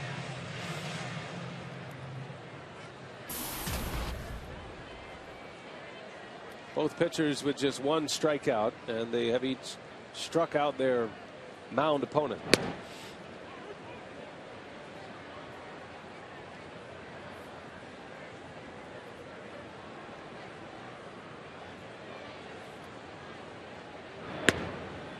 Mike Fiers, as we talked about, is a guy that strikes out a lot of batters. More strikeouts than innings pitched, and it kind of tells you a little bit about his off speed tonight. He really didn't have good command of it. Well, Corbin makes quick work of him here. 7 in a row for the big lefty. Brewers down 4-2 as we go to the 5th.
focus on the defense. That was in the first inning. The Gomez catch. Chris Davis, a nice diving play. Segura outstanding at short, and then Davis again hitting the cutoff man, turned it into an out and avoided what could have been a much bigger inning. Diamondbacks still scored 3 in the 4th, but that was a big out. Davis has his first major league hit tonight as well. Getting the start for Ryan Braun this evening. He's showed well. And no Ryan Braun, but he's pulling his own weight here tonight, doing a nice job. Big inning for Mike Fiers as we go to the 5th. Heart of the order coming up. Aaron Hill leads off. He'll be followed by Montero and then Goldschmidt. And Fiers could use a quick one. First time through the Brewers rotation. Only Kyle Loesch has had the good outing. The others have been so-so. Gallardo gave up 3 runs in 5 innings. Peralta and Estrada giving up 4 runs in 5 and 5+ respectively. And now Fiers has allowed 4 runs through the first 4 innings. I thought you made a good point earlier, Rock, that I mean, these guys, they know the deal, the pitchers. They understand the injury situation. The lineup is disrupted with the 2 big bats out tonight, and there's a lot of pressure on them to hold the opposition down. Yeah, trying to make the perfect pitch all the time, and when you do that, you don't feel as though your margin for error is very great. That's when things can snowball on you. Now, pitchers will tell you they don't think about that. Their job doesn't change from day to day, but you know that it's got to be in their thoughts. Gallardo back up tomorrow, his 2nd start of the year. He'll match up against Ian Kennedy. Full count to Aaron Hill. And he gets under one. Good pitch by Fiers. He took something off.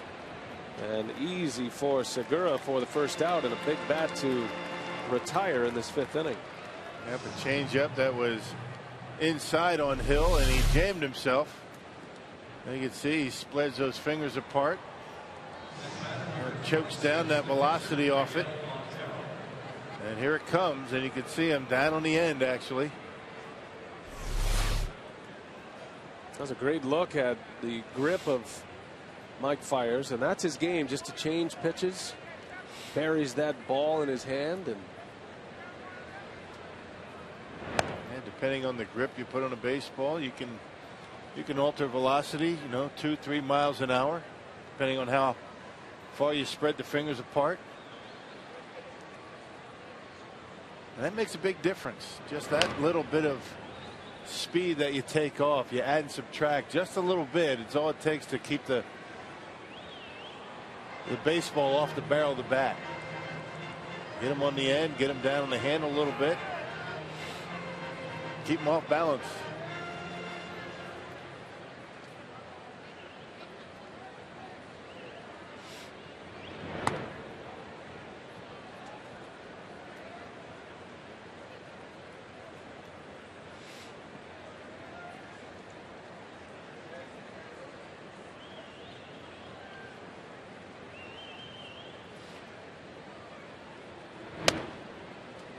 Miguel Montero ahead 3-1 now. Montero is 0 for 2. Both of his outs in the air.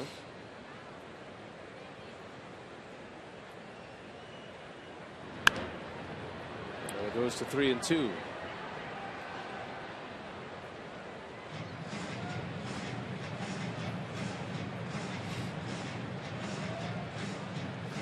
Montero coming off a big year last year, especially when you consider the position he plays.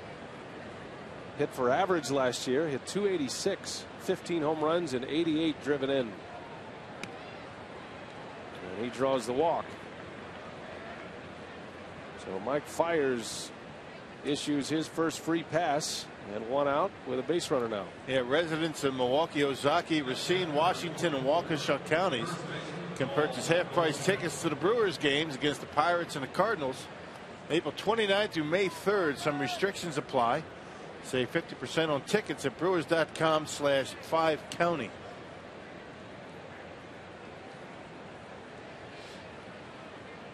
Here's Goldschmidt.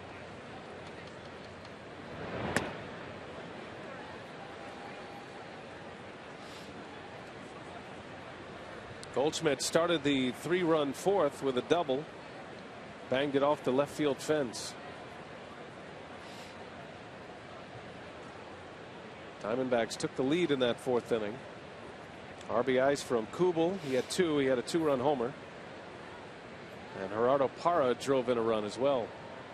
Kubel's home run gave the Diamondbacks the lead.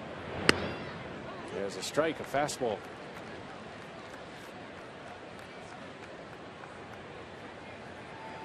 Fire's first start of the season. A lot of questions at the end of spring training whether he would be in the rotation or not. He was making 3 plans. A, to be in the rotation in the big leagues. B, to be in the bullpen in the big leagues. Plan C was to start the year in the starting rotation in AAA. Goldschmidt sends one high and deep to left. And there it goes. And that is a big home run in this game.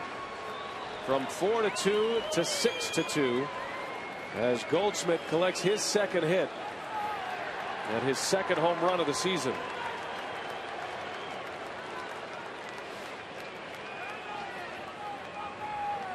A lot of damage at the from 5 on down for this Diamondbacks offense. It was a changeup and Goldschmidt able to wait back. It was up, it was in, and Goldschmidt got it all. It was a changeup that he hit last night against Kyle Loesch that he ripped off the right field fence to drive in a run, and that was a hanger for him that time. Kubel fouls it away. Now in an inning where Fiers desperately needed to put up a 0, the Diamondbacks strike for 2 quick ones with 1 swing of the bat.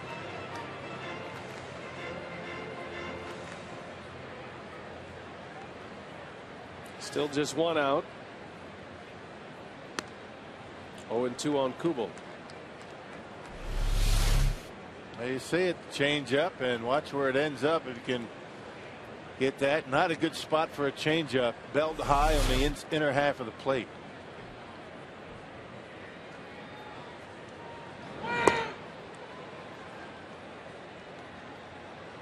Bottom half of this Diamondbacks order doing a lot of damage.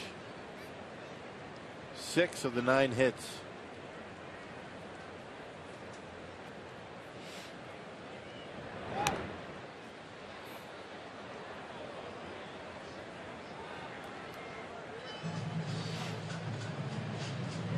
Chris Narveson getting loose in the bullpen. And it was Narveson who was thought to have had wrapped up that 5th spot in the rotation.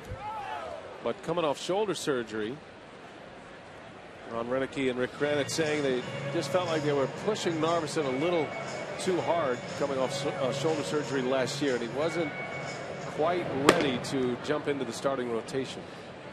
So he opens up in the bullpen. That allowed Fiers the 5th spot in the starting rotation.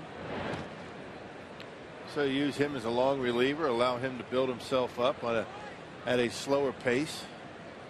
You would think at some point that Narveson is going to be in the rotation at some point. You'd like to be able to have at least 1 left-hander in your starting rotation. The Brewers right now do not. 2 balls, 2 strikes on Kubel.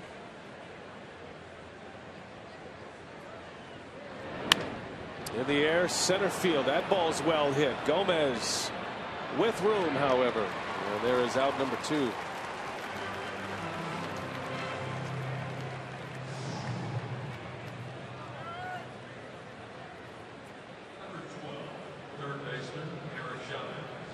Six runs in on Mike Fiers, and 5 of the 6 coming in the last 2 innings. 2-run homer by Kubel last inning. Goldschmidt with a 2-run shot just a moment ago in the 5th. Here's Eric Chavez. Popped him up. And Gonzalez puts it away to end the inning. Well, a big part of the Brewers family passed away earlier today. His name was Bill Haig. He spent 18 years with the Milwaukee Brewers. a Hall of Famer in the Wisconsin Broadcasters Association. And our thoughts and prayers from everybody inside the Brewers organization are with the family of Bill Hague.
A 2-run homer, and we head to the bottom of the fifth. The Brewers have some work to do, but they are back at the top of their order.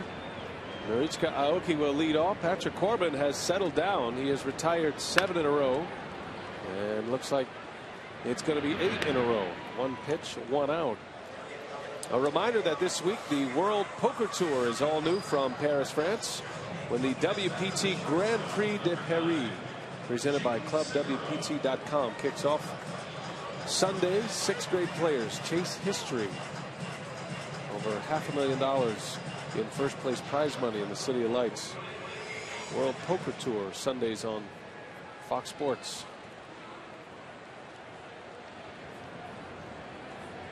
Gene Segura with 1 away.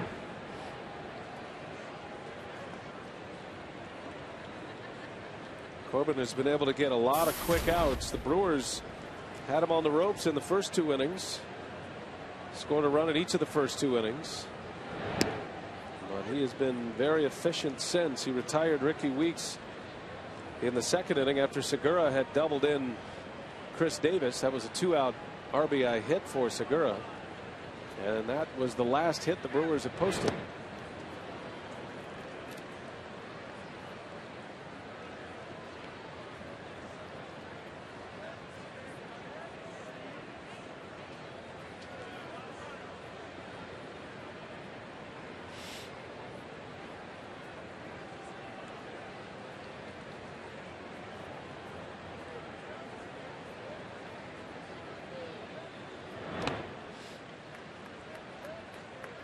Bunch of finals from the big leagues today. St. Louis beat the Giants today.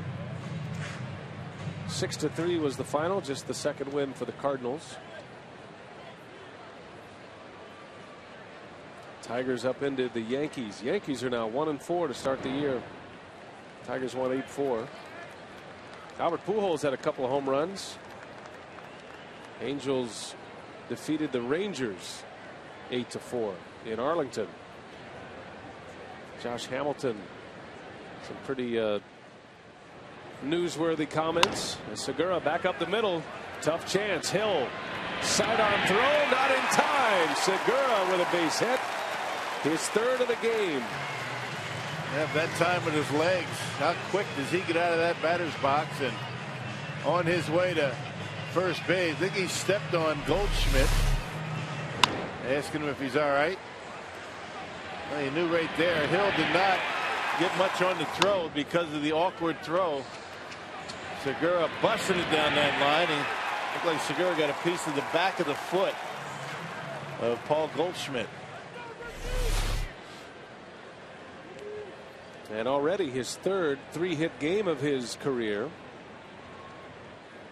which just began late last season. So a man on. Brewers are looking for a quick strike here against Corbin.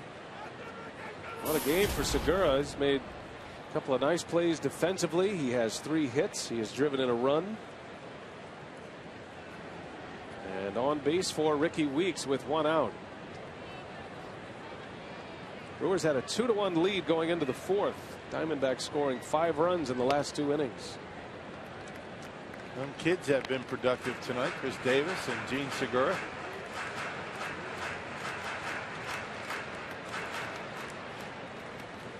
Now the Brewers are going to have to come back to win this game and then win tomorrow to break even on the opening homestand of the year after dropping 2 out of 3 to the Rockies. First series of the season.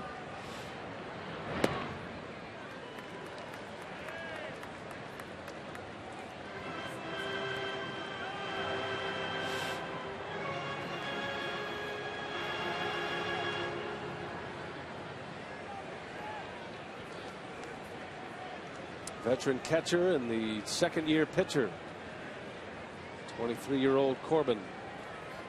Montero's done that a lot tonight. Just that motion to slow him down, take a breath. Just can't underestimate the value of a good catcher. And I'm not talking about a catcher who puts up numbers offensively, and he does, Montero, but just a guy that understands the other half of the game. Yeah, psychological part of the game and handling pitchers and thinking with a pitcher and not having a guy out there shaking off every other pitch. How to motivate your pitcher out there and get the most of them. Weeks lines one to left, a base hit. Yeah, he continues his hot hitting. Ricky Weeks 1 for 3 tonight, and 2 men aboard. Those have been the 2 best hitters the Brewers have had to start this season, Segura and Weeks. There's a fastball by Corbin that ended up down and in, and Ricky just drops the head of the bat on it. Nice short stroke and into left.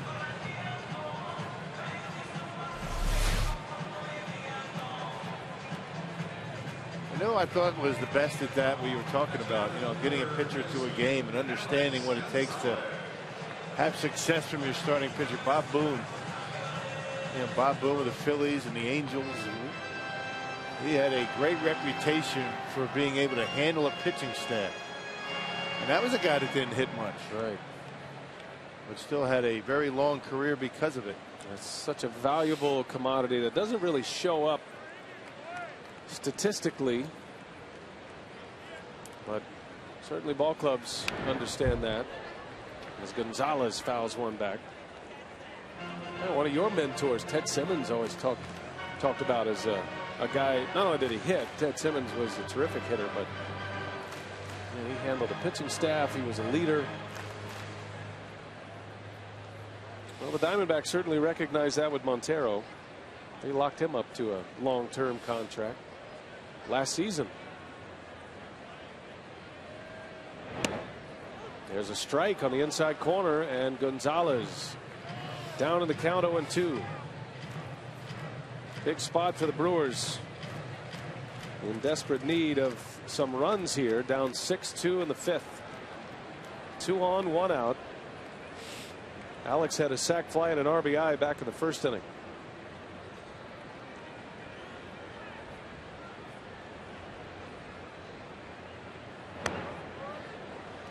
Missed the inside corner this time.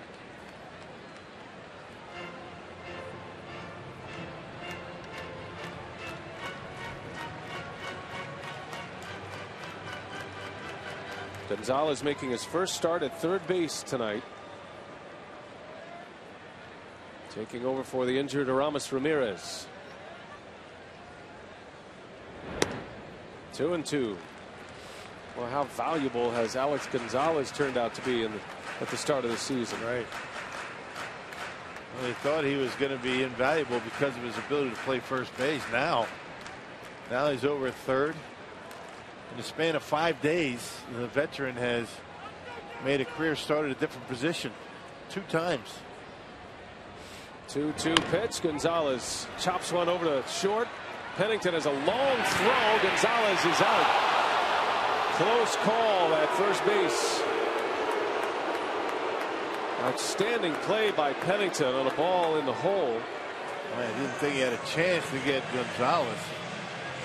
Got rid of it quickly. He didn't get a whole lot on it, but it was right on the money. Check it out. A little bit of air underneath it, but look how accurate it is. And it looks like he got him. What a heck of a play by Pennington. Man. Yeah, good call. By an eyelash.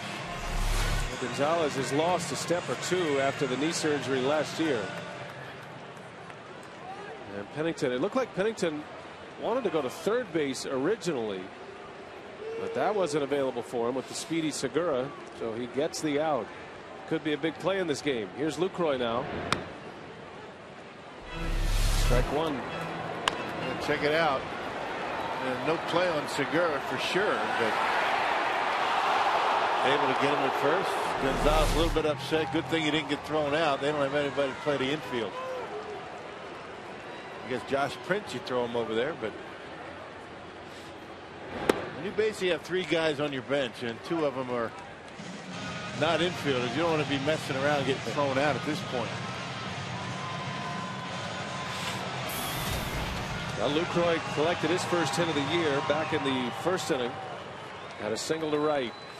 Brewers need a big hit here. 2 outs, second and third. And here's a 1-1. And that one misses inside. 2 balls and a strike. This is where Lucroy was money last year. Man in scoring position, 2 outs. Not many better. Segura reached on an infield hit. Weeks slapped one into left.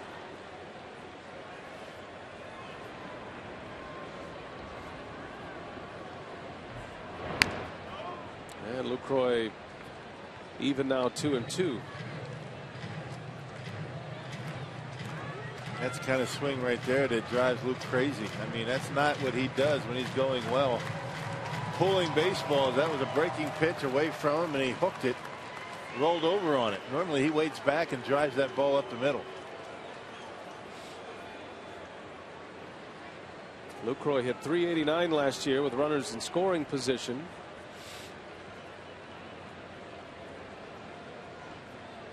Two-two pitch. Lucroy down the left field line, foul. Just hooked over one. And Lucroy with 2 outs and runners in scoring position hit nearly .400. He was the best in the business in the National League. All catchers. Yeah, how about that? Lucroy, Montero, and Ruiz. Lucroy missed 2 months of the season last season with a hand injury. He was hitting over .500 with runners in scoring position before the injury in late May. So the Brewers have the right man at the plate in a spot like this. 2 balls, 2 strikes. And he popped him up. Pennington is under it, and the inning is over, and again the Brewers strand 2. Still 6-2 Arizona.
Brewers got us started with a bang tonight. Made a great catch in the first inning. Chris Davis, his first career major league hit. It was a double. Gene Segura drove in Davis in that inning with a 2-out RBI, but the Diamondbacks come roaring back. Kubel, a 2-run homer, and Paul Goldschmidt, a 2-run home run as well. Diamondbacks scoring 5 runs combined in the 4th and the 5th, and that chases Mike Fiers. Fiers ends up going 5 innings, 6 earned runs allowed on 9 hits. And here we go to the 6th inning now. Chris Narveson will take over. He's made 1 appearance. That was out of the bullpen against the Rockies. Went 1 inning. And back on the mound, and probably going to try to give Renicky a couple of innings here. And trying to stretch him out, get him to feel comfortable out there on the mound. He made 6 appearances and 5 starts during spring training. And right toward the end, the Brewers decided to shut him down a little bit. Not completely, but felt as though he wasn't ready to make starts. And now he's here in the bullpen. One of 3 lefties for Ron Renicky. He'll face Cliff Pennington, the switch hitter, to start it. Pitcher spot due up after that, and then to the top of the order at Parra. Well, Pennington's play last inning on Alex Gonzalez is a big one. Could have been an inning saver. Well, you never know if Pennington doesn't make that play. The Brewers are looking at bases loaded and 1 out with Lucroy coming up. Instead, Pennington from deep in the hole at short throws out Gonzalez, and Corbin able to get out of the inning. Brewers have left 6 men on base. In 3 different innings, they've stranded 2.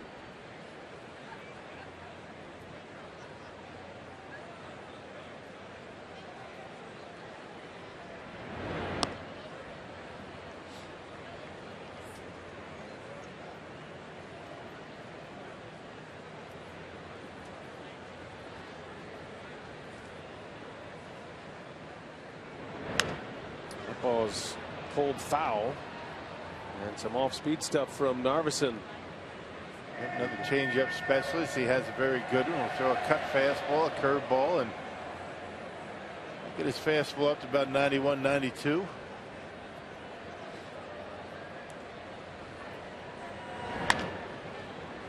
Bouncer to Gonzalez, and 1 away for Narveson.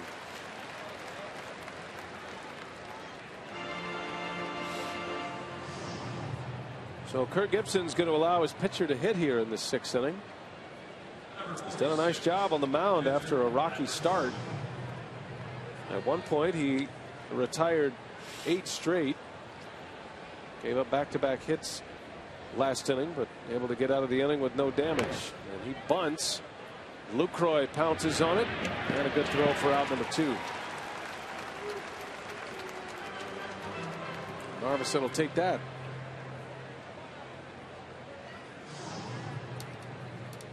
Yeah, so will Ron Renicky. Outs have been hard to come by for the Brewers skipper the first week of the season. Ron Renicky and his bench coach Jerry Narron. Probably the most soft-spoken manager bench coach combination that there is. You mean they don't talk a whole lot? Very quietly and not a whole lot, but when they speak, right, they have something to say. Both are great baseball men for sure. Very smart. Renicky's always raining down the praise on Jerry Narron, his bench coach, former big league manager with the Reds.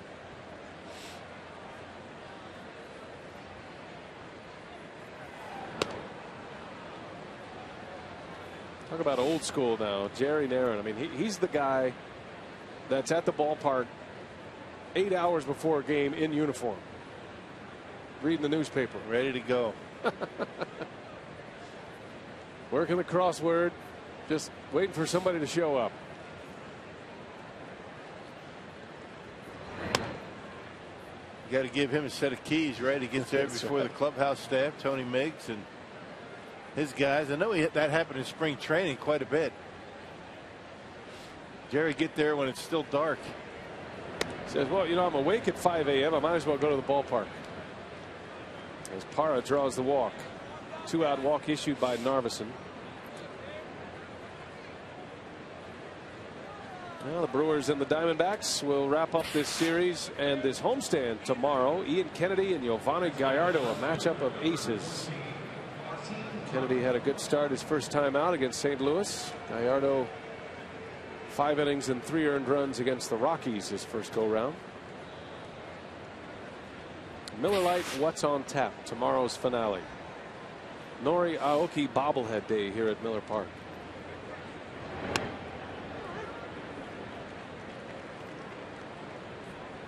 Well, first pass through the rotation did not go so well for the Brewers. Outside of Kyle Loesch.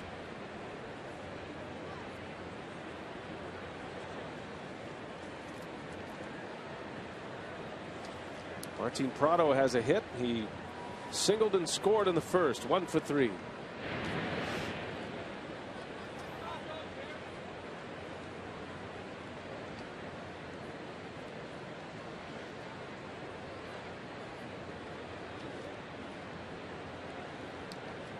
Well, this National League West is shaping up to be a very competitive division. Got the Dodgers and their huge offseason, newsworthy offseason, spending money. Zach Greinke started yesterday for the Dodgers. He pitched well. Dodgers are 2-2 to start. They are playing the Pirates tonight. Kershaw is back on the mound tonight after his complete game gem in the opener. You know, the Giants are going to be good with their great pitching. Defending world champs. Prado into right center. Gomez will play it on a hop. And Parra on his way to third base. So the Diamondbacks putting a little something together with 2 outs here. A 2-out walk followed by a 2-out single. And now you got the tough part of this batting order coming up. And you see Gerardo Parra with very good speed. He's a base stealer. He's able to get to third base on the base hit to center field.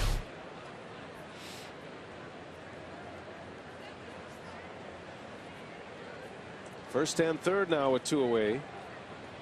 Martin Prado 2 hits tonight. He led the National League in multi-hit games last year. That's 60 of them for the Braves.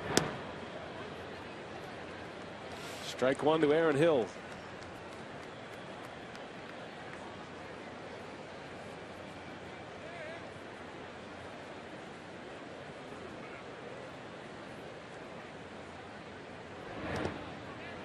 That one skips away from Lucroy.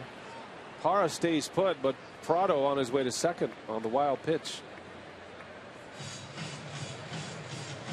Well, that's the main thing. You got to keep that man at third base. Now base hit scores 2 though.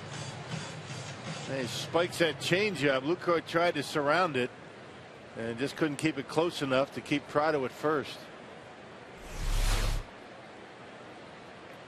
Brewers are down 4. Can't afford to give up any more as Narveson misses. 1 ball 1 strike on Hill. I check it 2-1 on Hill.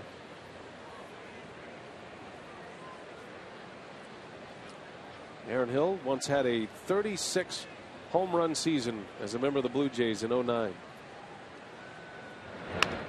Right off the end of the bat, Segura gloves it and takes care of his man. So Narveson puts up a 0 in the 6th. Good change up there. Still 6-2. The Brewers are coming to bat.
Entertaining sausage race.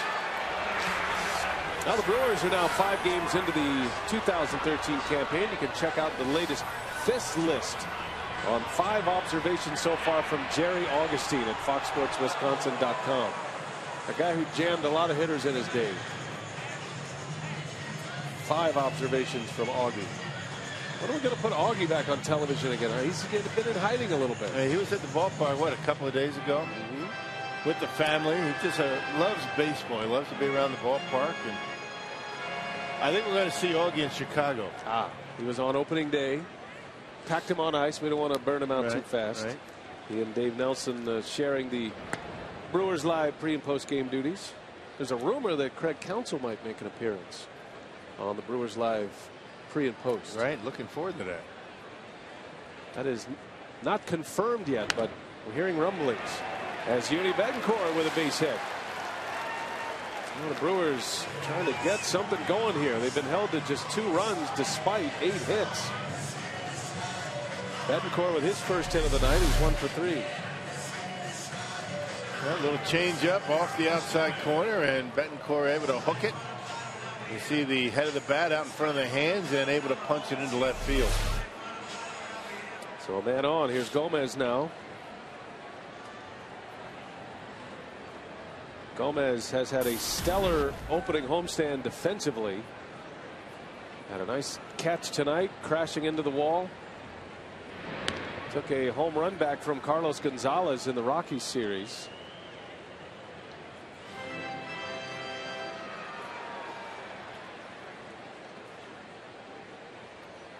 Hoping to do some damage with his bat here. Gomez is 2 for 17 at the plate to start the year. Does have an RBI double. And out in front of that off speed. Corbin's starting to be a little bit more effective with his breaking pitch. Really didn't have much of one early in the game, but he's starting to mix it up much better.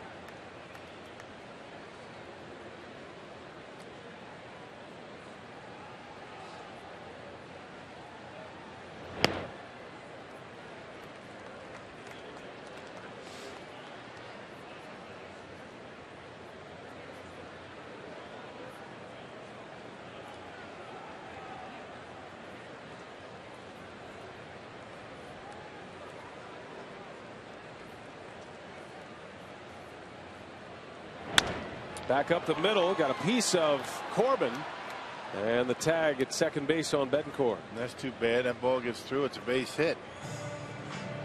Corbin able to knock it down, and he'll able to make the tag at second. The fielder's choice for Gomez. Yep, another ball off the end of the bat for the Brewers. So that tells you that Corbin's changeup starting to be much more effective.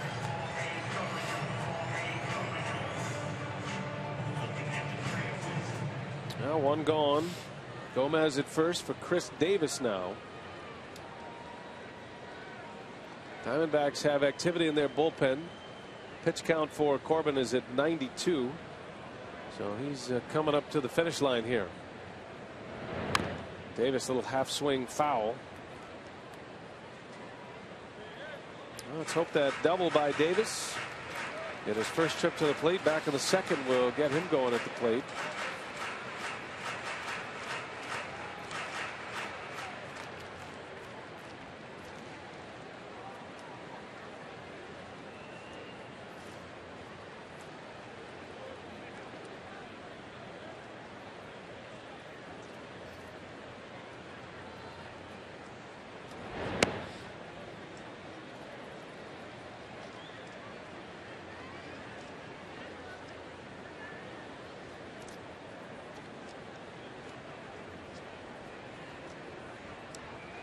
There's Josh Prince preparing for what will be his first big league at bat.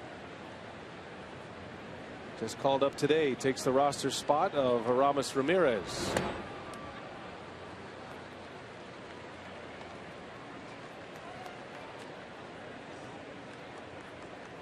Alfredo Figueroa in the Brewers bullpen. Brewers have found themselves in this position far too often so far to start the year. trailing by 4.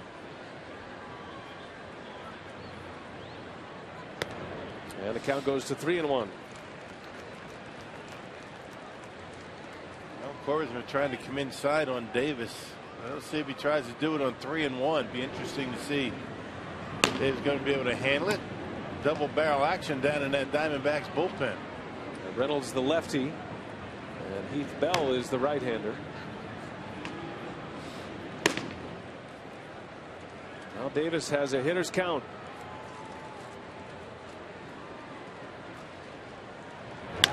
And a bouncer to the mound. Corbin to second for 1, and a double play to win the inning. Patrick Corbin pitching a gem. 6-2 Diamondbacks.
Josh Prince, and he is coming in for the very first time in the major leagues. A double switch here.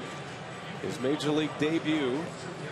And Renicky will bring on a new pitcher. Narveson works a scoreless inning in the 6th and will give way to Alfredo Figueroa. Well, you got to wonder what's going through his mind right now. Josh Prince. And there's Figueroa, who's been impressive in his first couple of outings this year. Yeah, a lot of young kids that the Brewers are counting on early on here this year. Last pitched on Wednesday against the Rockies. An inning in the 3rd of scoreless baseball, including a couple of strikeouts. Also threw 2 scoreless innings on opening day for Milwaukee.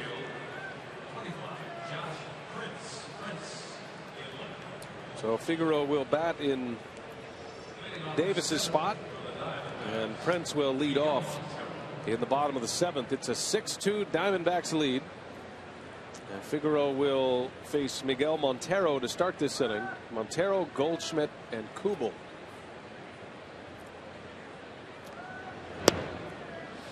Now Mark Concannon has found a group from Lake Charles, Louisiana, right, Mark? BA, they are here from right outside of Lake Charles, from Sulphur, Louisiana. Bob and Kathy Prince, they flew in this morning. They are Josh's mom and dad. Bob, you had a catch with this guy in the driveway when he was just a youngin'. He's out in left field in a major league ballpark right now. What are you feeling? Nervous. I'm probably more nervous than he is. And let's talk about how you found out about this. He called you late last night, right? Last night at 11:15, he called me. I was watching Sports Center, and he says, "Dad, do you have your credit card?" I said, "Yes." So I started giving him the numbers, and he says, "No, I don't need it. You need it." He says, "I just got called up. You need to go get you a ticket." So last night at 12:30, I was on the internet getting air flights to up here. And you made it in. Mom is getting a picture here. Kathy, what are you feeling right now seeing your little boy? Grow up. Exciting, but sick in my stomach. But Must be a proud moment for you. Did you ever know that he would make it this far? Did you have a feeling he had what it took? I did. I knew he could, and I just put it in God's hands, and he pulled it through. Well, he's excited to be here. I know he can help the Brewers in a lot of ways. Are you going to be coming back to Milwaukee for some more ball games? Oh, yeah, definitely. All right, the Princes, BA, they are thrilled to be here, and they can't wait for their son to take a hack in the bottom of the 7th. By the way, Grandma is here. Grandma, call her Smurf if you're scoring at home. Well, that's a great story, and I can speak from experience, having been a family member of a brother who pitched in the major leagues. I know that feeling of anxiety from the family's perspective, and I know Josh is excited about this moment, and he will get his moment to hit when we get to the bottom of the 7th inning. We saw a lot of Josh Prince this spring and got to know him a little bit. He and Jonathan Lucroy put on a big crawfish boil. Yeah, the two Louisiana natives made some gumbo for the whole team in spring training. It was good too. I got a chance to taste it. It's good. Well, that's a great moment in his life, and his family is here to see it. It's been pretty cool. We had earlier in the week, we saw Martin Maldonado's mother was here for the first time in Milwaukee to see her son for opening day, and the Princes. And my dad did not make my first game. My first game was actually in Arlington, Texas. Went from Vancouver to Arlington. First game was against the Texas Rangers, but he was in Milwaukee. Went from Arlington to Milwaukee, so he was at my first Brewers home game in Milwaukee. It's rough on the families, I can tell you that. Makes it even more special when you know that your folks are in the stands and they're watching you. And then because they play such a big role in getting you to the big leagues, you want them to enjoy it just like you are. And that's great that they can be here. Good point. No balls, 2 strikes on Goldschmidt. And in the dirt, he's able to lay off. Well, the plan for Prince, and the reason he's here, is because he not only can play the outfield, he was just converted to the outfield prior to last season, but he was drafted out of Tulane as a shortstop and is most comfortable playing shortstop, and he actually played shortstop last night. And I think his ability to play infield and outfield gives Ron Renicky some flexibility now in the absence of Aramis Ramirez, so he can go either way with it. And I think it helps him that, and you made this point early on tonight, that it's not that far removed from spring training where Prince was playing with all these guys for 6 weeks. He knows them, he feels comfortable with them, and it's good though that he gets his first big league action in the outfield. That's where he played all of spring training. It'd be a little bit different, I think, if they threw him out there at shortstop right away. Figueroa with a runner at first, and Goldschmidt bounces one to third. Gonzalez bobbles to second, and they get the out at second base. That was close.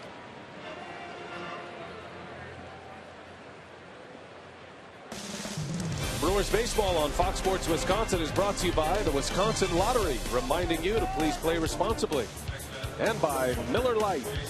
It's not just a good time, it's Miller time. And over 30,000 would agree on a Saturday night at Miller Park. One gone. Montero out at second. And here's Jason Kubel now, who hit a 2-run home run in the 4th.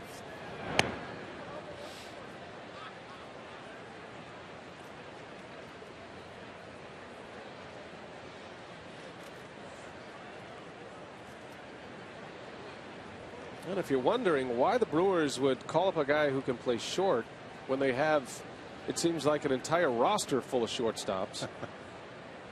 They're all playing somewhere else. Yeah, they're counted on the corners. Alex Gonzalez and Uni Betancourt are going to play the corner positions at least for the next 2 weeks while Ramirez is out. So in essence, you don't have a shortstop, and that's the position that scares the manager the most as far as having coverage for, because of the demands of the position. And so if something should happen to Segura, at least you have a guy in Josh Prince that can play that position and has done it at a professional level. Now the Brewers, by bringing up Josh Prince, do not have to make a move on their 40-man roster. Prince already on the 40-man, and just bring him up, no big deal. If you bring somebody else up that's not on the roster, somebody has to come off, and that becomes a very tough decision. There's a strike to Kubel, 2-1. Well, you think about the Brewers roster, and Figueroa was one of those that made an opening day roster for the first time in the big leagues. One of 8 that the Brewers had. And now you add Prince to the mix, making his major league debut right now. This is an inexperienced ball club in certain areas.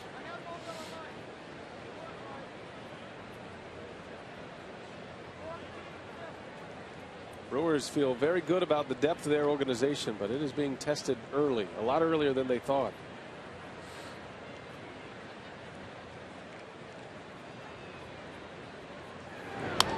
Kubel into right, and Aoki makes the play for the out.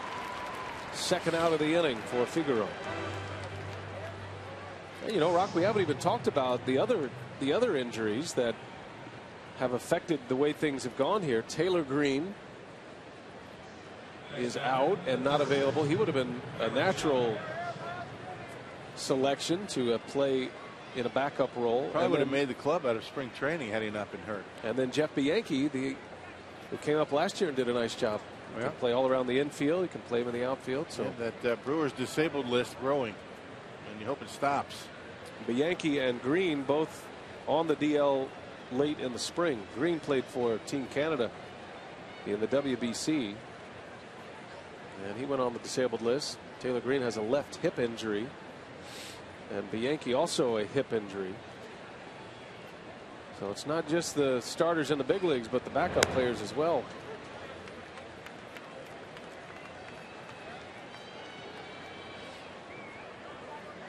But that's the way it is, and the Brewers are going to have to weather the storm here. Yeah, Ron Renneke used to trying to battle through injuries. He's been doing it pretty much since his first 3 years, right? I mean, Corey Hart's been hurt through spring training for 3 years. John Lucroy's had his problems. Zach Greinke. I mean, this is nothing new to the Brewers. Trying to weather the storm of injuries early on.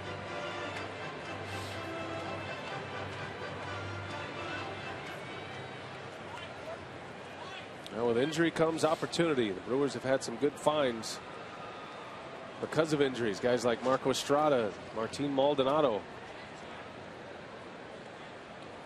So the injuries created opportunities, and then the Brewers felt like, well, we've got some experience now. We've got some depth.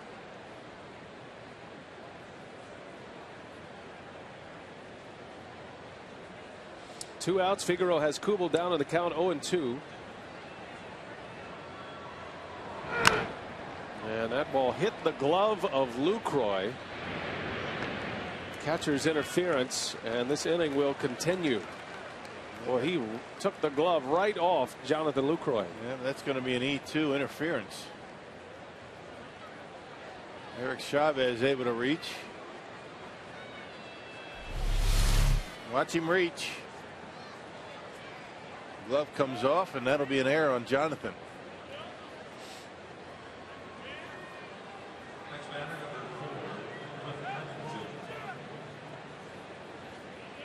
Most of the time when you have catcher's interference, it's just a little bit of a tick or a glancing blow. That was a full-on shot and knocked his glove off. The second error for the Brewers tonight. And now here is Pennington. I believe I was calling Chavez Kubel. Apologize for that. Kubel flew out to right for the second out of the inning. So Chavez and Goldschmidt aboard for Pennington. 1 for 3 tonight, and a sparkling defensive play in this game that could be a game changer. He threw out Alex Gonzalez in the 5th.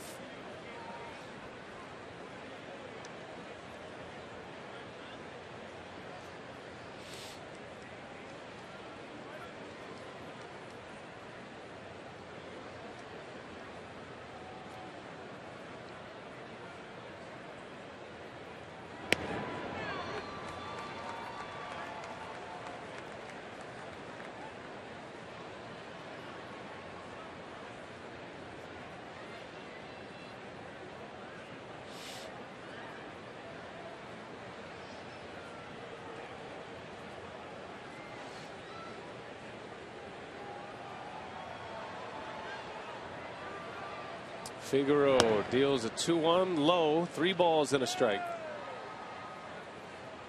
Alfredo Figueroa, hard thrower, had a great spring, non-roster invitee, made this club, and he pitched so well with such good velocity.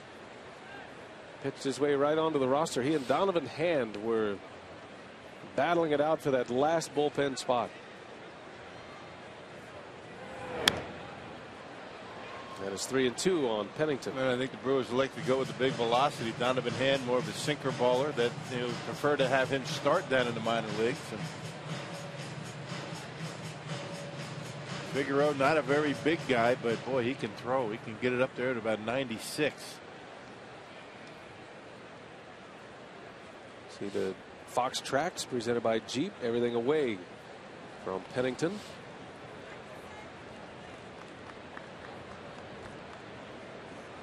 Two on, 2 out.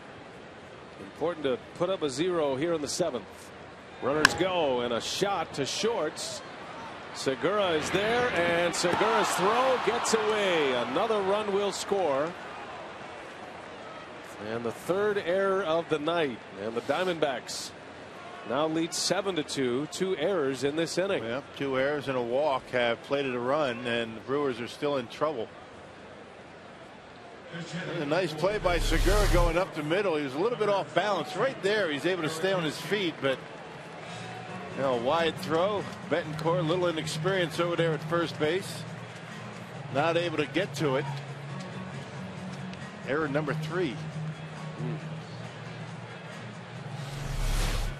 So an E6 on Segura.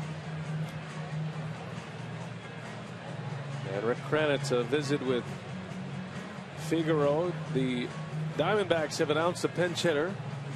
Wisconsin native Eric Hinsky will get an at bat. Has not been used very much this year. Just 0 for 2 from Menasha. And Kranitz out with a scouting report on Eric Hinsky. Up there by Oshkosh.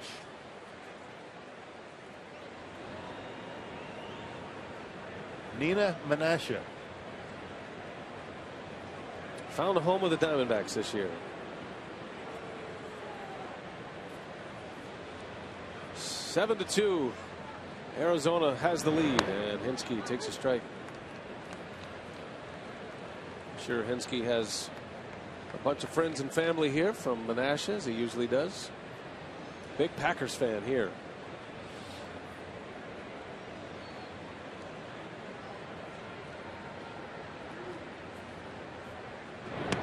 Trying to remember that year. Was it 2 years ago, Rock, when the Green Bay Packers threw out the first pitch?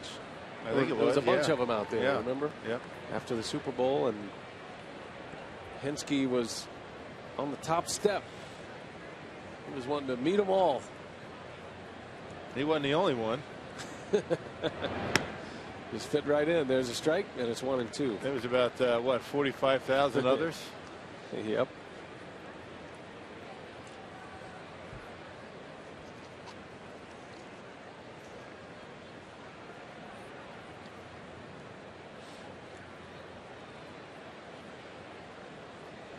Runners at the corners.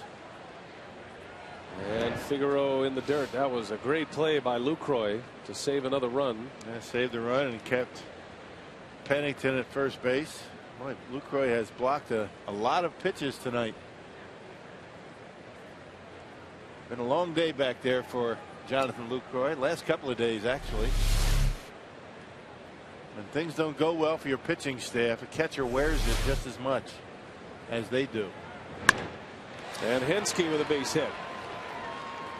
So another run is in.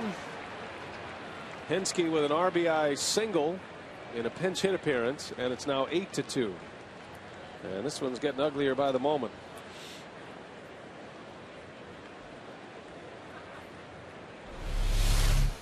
Well, Figueroa getting behind an account, leaving one up in his own, and Hinsky, the veteran, able to serve it into center, out in the left center, and played a run. Back-to-back errors should have ended the inning, and because of the errors, a couple of runs in. And another double-digit hit total for the opposition. 4 of the 5 games the opposition has had double-digit hits. The Diamondbacks with 11 hits now. Gerardo Parra back to the top of the order.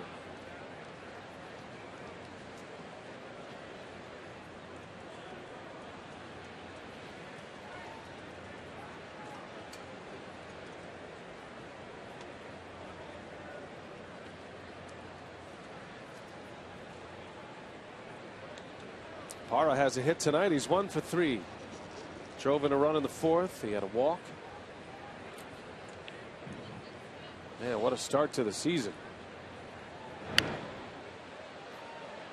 And a guy that had a tough time finding playing time a year ago. Kind of the odd man out, wasn't he?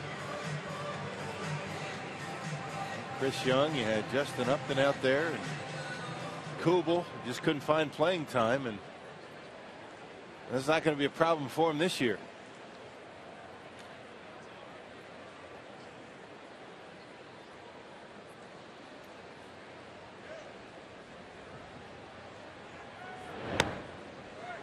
Ball and 2 strikes on Parra.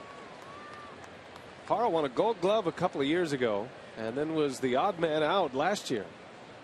Remember, the Diamondbacks had, Chris Young, Justin Upton. Young now playing with the A's. Justin Upton's playing with his brother in Atlanta, and Parra's back in the mix in the outfield, the everyday right fielder this season. He and Braun went down to the wire in the voting for the Gold Glove 2 years ago. An abundance of outfielders with the Diamondbacks. They also have an abundance of shortstops. Man, Parra only had 385 at bats last year, and not many. When they added Kubel to the mix, that limited the playing time of Gerardo Parra.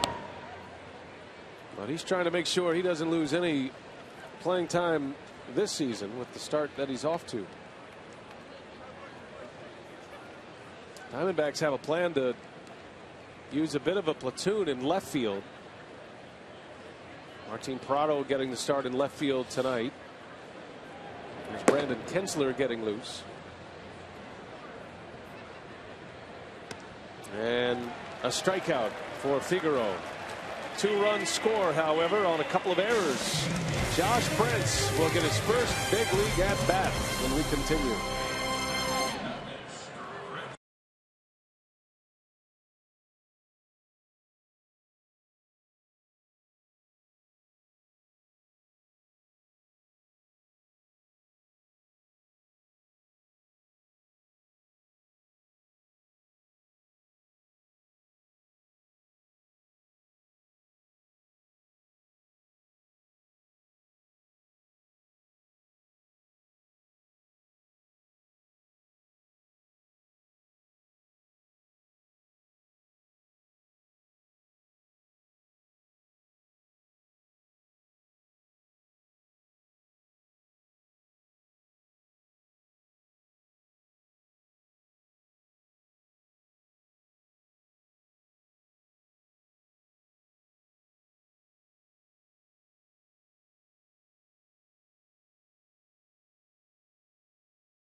The 7th at Miller Park, and with 2 of the Brewers' biggest stars, Ryan Braun and Aramis Ramirez, out of the lineup tonight, we get a look at some of the future stars of the Brewers organization. Here are the results of our AT&T Twitter poll. 54% of fans said they were most excited to see Chris Davis. 31% went with outfielder Logan Schaefer, and 15% went with the newest Brewer, Josh Prince, who was just called up today and will lead off the 7th here for his first major league at bat, Brian. All right, Sophia, thanks. And we're looking forward to that. And you know, his parents in the stands tonight are anxious for this at bat. Look at his mom, Kathy. Don't forget Grandma Smurf. She's up there too. So Bob and Kathy from just outside Lake Charles to see this debut of Josh Prince. The gentleman to the right didn't seem to be too nervous. Having no problem taking down that hot dog. All right, so Prince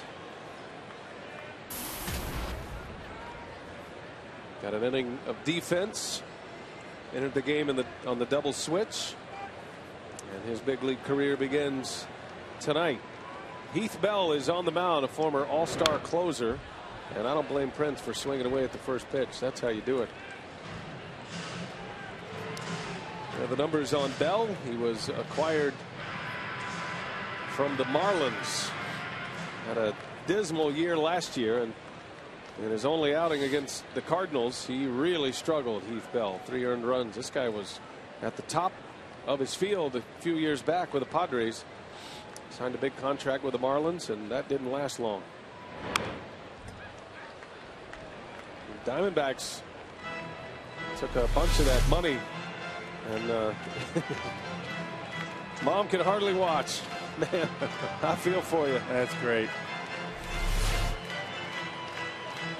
Josh wears the glasses, the specs, when he is at the plate. Doesn't wear them in the field.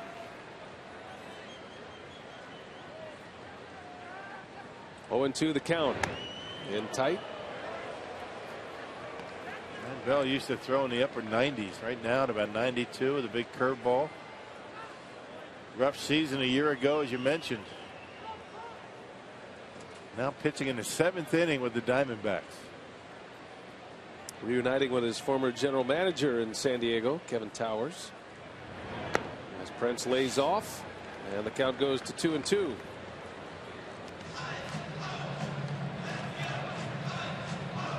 Ron Renicky was saying that Prince is kind of right on the verge of, being either an everyday player or a utility guy, and that's why they moved him to the outfield, coming up as an infielder. They didn't feel he was going to be an everyday shortstop in the major leagues, but has enough talent and tools where he could be an everyday outfielder.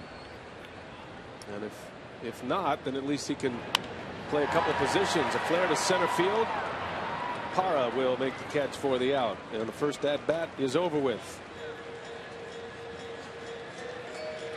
Many more to come, we hope. Back to the top of the order, and Norichika Aoki at the plate tonight, presented by Wendy's. Singled on an infield hit and scored the first run in the first inning.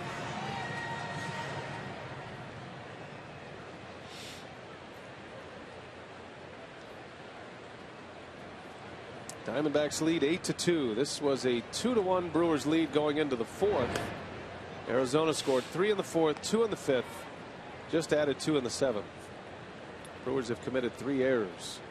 Has not been a pretty night at the ballpark yet. Still time, though.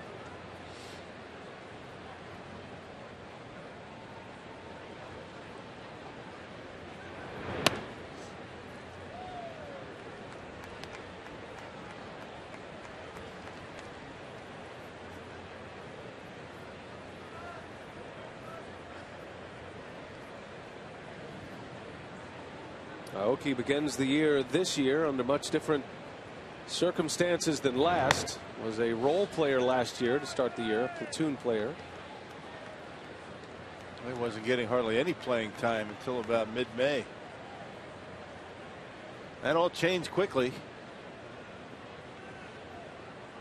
Most of his games came in right field last year, but he did play a few games in center field and a handful in left. Hit .288 last year, did Aoki. Slaps one to third, in and out of the glove of Chavez, and Aoki safe. Because you have to respect the bunt, Chavez in on the grass, and a hot line drive handcuffed Eric Chavez. Yeah. And right off the end of the glove, and probably going to be a base hit. At least you'd think it would be. We'll see. Ball got to the glove in the dirt about the same time. Chavez couldn't come up with it cleanly.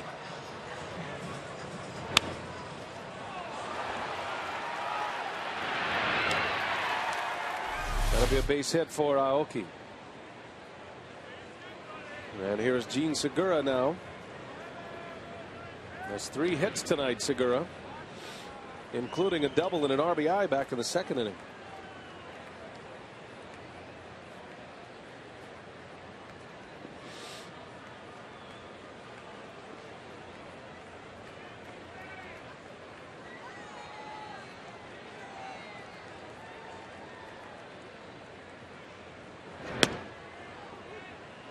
Well, it's hard to figure on Heath Bell and the fall he has experienced. He's hoping to get it back and get back to the West, not the West Coast, but in the West Division. You know, when you go from 97 miles an hour to 92, I mean, that pretty much tells you all you need to know. That's a big drop off in velocity. He was the top relief pitcher, the Rolaids Relief Man of the Year in back-to-back seasons, 09 and 2010. A 3-time All-Star. And if you go back to that 09 season and you start the clock, he still leads all major league relievers in saves with 151 saves. I mean, we're talking about the class of closers for a couple of years, and he has lost it. 92 of the fastball, that last breaking pitch at 80.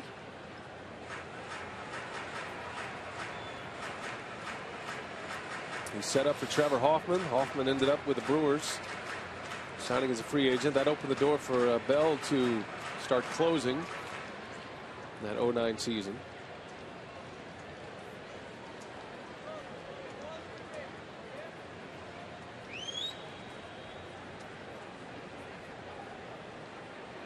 Ball and a strike on Segura.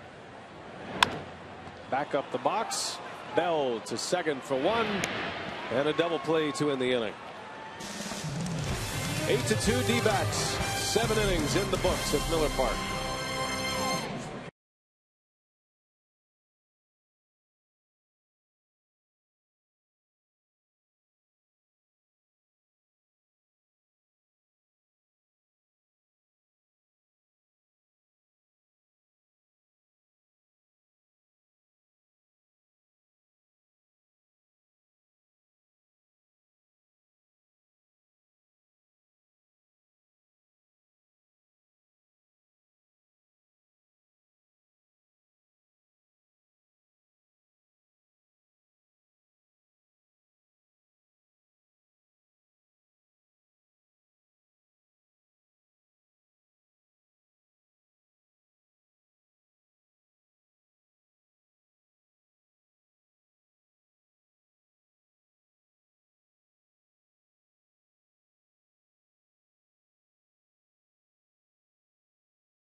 The 8th inning. Hey, groups can save over 80% off select games. Call group sales at 414-902-4477 or visit brewers.com/groups to catch a game from one of our all-inclusive areas, plan a perfect tailgate, and more. A crowd of over 30,000 here at Miller Park. We're finding a way to have some fun tonight. Hasn't gone the way they've wanted it to on the field. Diamondbacks lead 8-2. Hey, you know that guy. He can have fun anywhere. They're all dressed up, Rock. What's that guy in the white? What's this guy up to? Martin Prado. Hey, look at this play by Weeks. In time for the out. Ricky Weeks with a stellar play at second base. Well, watch Ricky at first step. He angles back and he's able to get to it. Actually grabs it when the ball's behind him. And this time takes his time and makes a good throw to first. Well, the Brewers have committed 3 errors tonight, but there have been some terrific defensive plays in this game as well. Chris Davis and Carlos Gomez come to mind. Segura. There's strike 1 to Aaron Hill. Carlos Gomez has had some nice catches out in center field. That ball's ripped deep left field. Aaron Hill has sent one out, and it's 9-2 Diamondbacks. And Aaron Hill just continues his onslaught against Brewer pitching. That's a second hit tonight. A double and a home run now. His first home run of the season. And it turned around a 95-mile-an-hour fastball from Figueroa. Right down the middle, and he jumped all over it. Check it out. Up, down the middle, and see you later. Guy can hit. Nice short stroke. Just picks the heel up of that front toe and front foot and launches one out of here.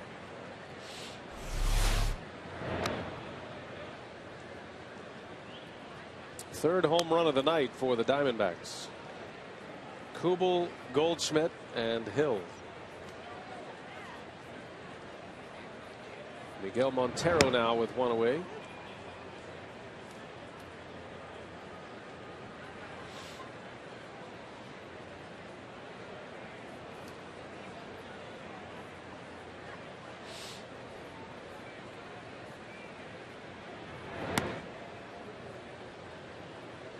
Got a lot of games going final in the big leagues. A lot of day games today. Fox Saturday Baseball made its debut today.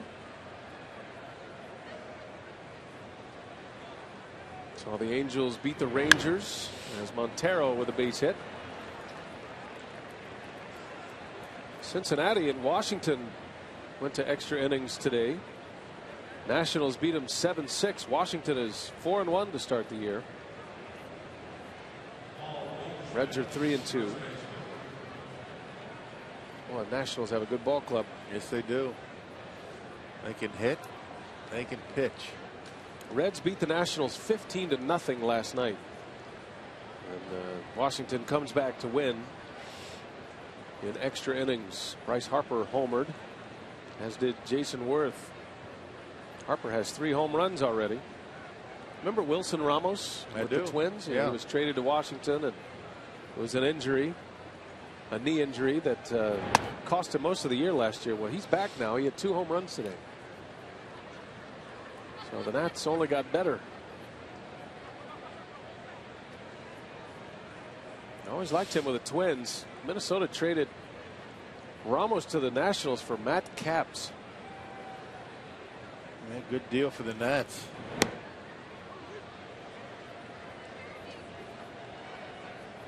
Tigers beat the Yankees 8-4.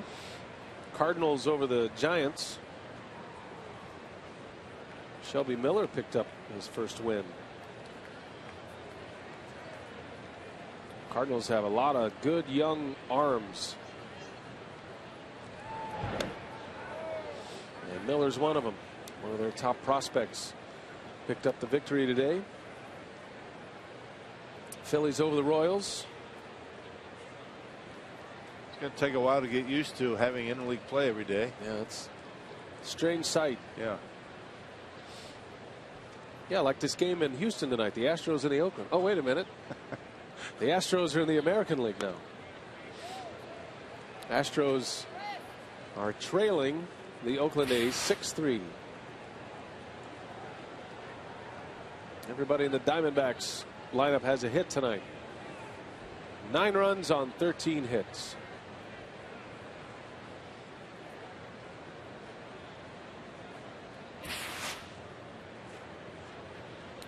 Two and two on Goldschmidt. Fouls it back. Man, just missed that last pitch at 96 miles an hour. Guys feeling very comfortable up there at the plate against the Brewers tonight. I think it's a mighty hacks. Figueroa trying to work him inside.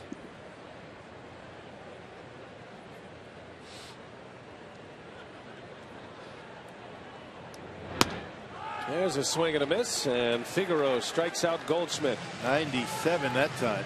Reaching back and getting him. Had a little anger on it. Yes, he did.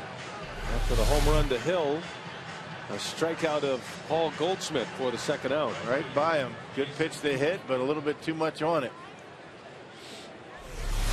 Second strikeout for Figueroa. And here comes Jason Kubel. Kubel's been busy tonight. He's scored 3 times. A double, a 2-run homer. He reached on a fielder's choice and scored in the 7th inning. This Diamondbacks team can bang with the best of them. They were one of the top offenses in the league last year in a number of categories. They led the National League in doubles last year. Second in walks. They were up there at on base percentage and runs scored. All in the top 5 in those categories.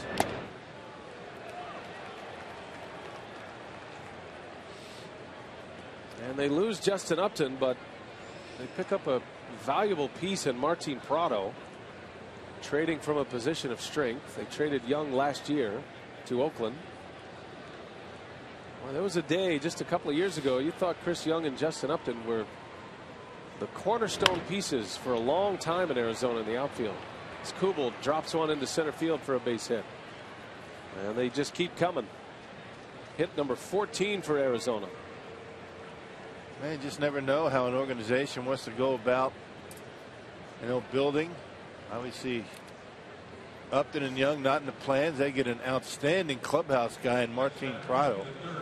Very versatile defender, a very good on base percentage. He can hit. A lot of inconsistency with Chris Young and Justin Upton. You're not going to get that inconsistency so much with Prado. Eric Chavez returning to the lineup tonight after being hit in the elbow at part of that 16-inning game. He did not finish that game. And he's showing no wear tonight. He has 2 hits and he scored 2 runs.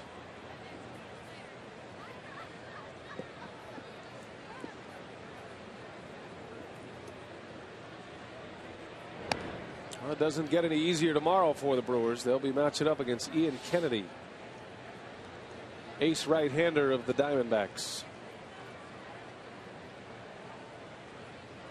There's Wade Miley, last night's starter. Brandon McCarthy, who came to the D-backs from the Oakland A's. I thought Arizona did a nice job this offseason. They put some pieces together, and they are no sleeper in the West. A very tough Western division. There's tomorrow's starter. Well, he and Gallardo had a couple of showdowns in the postseason in 2011. They matched up twice, game 1 and game 5. Gallardo got the best of him.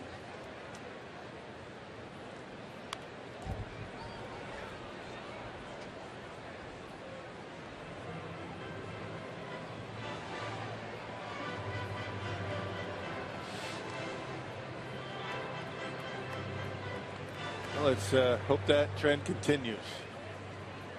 That's the matchup tomorrow. Gallardo and Kennedy back at Miller Park. Yeah, both of those matchups in the playoffs in 2011 were here at Miller Park. Chavez in the air. Josh Prince makes the play for the out. Inning over. Another run on the board for the D-backs. It's 9-2.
not only during the game, before the game. It's been a long week already. The Brewers right now on the verge of dropping their 4th straight home game to open up the season, Davey. A lot of growing pains with all the injuries, and I guess you could also look at it as players shuffling as well from one spot to another on this field. You're right, Craig. And I think the number one thing, it is growing pains, but it's something that, every team goes through, but they don't go through it this early in the season. Boy, you're 4 games into the season, and all the injuries, the shuffling is something that Ron Renick and his squad knows is they got to just fight through it.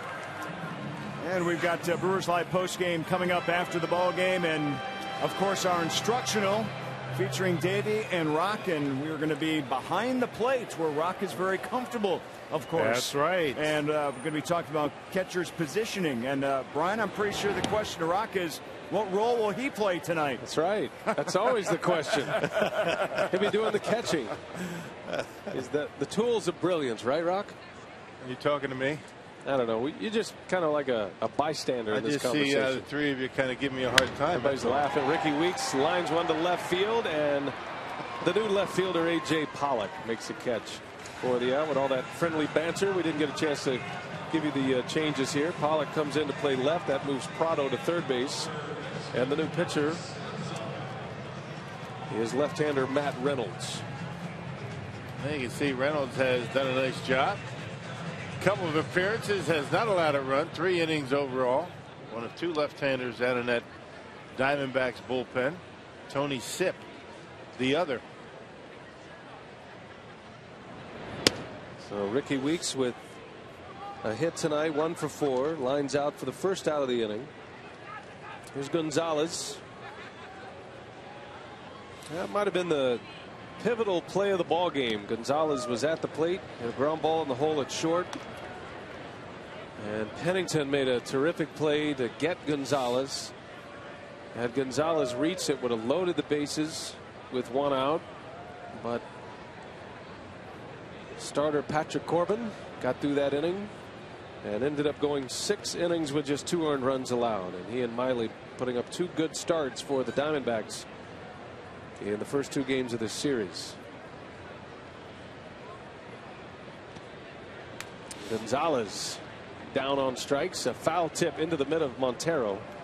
2 up and 2 down. Well, a reminder, this copyrighted telecast is presented by authority of the Brewers. May not be reproduced or retransmitted in any form. Any accounts and descriptions of this game may not be disseminated without express written consent of the Milwaukee Brewers.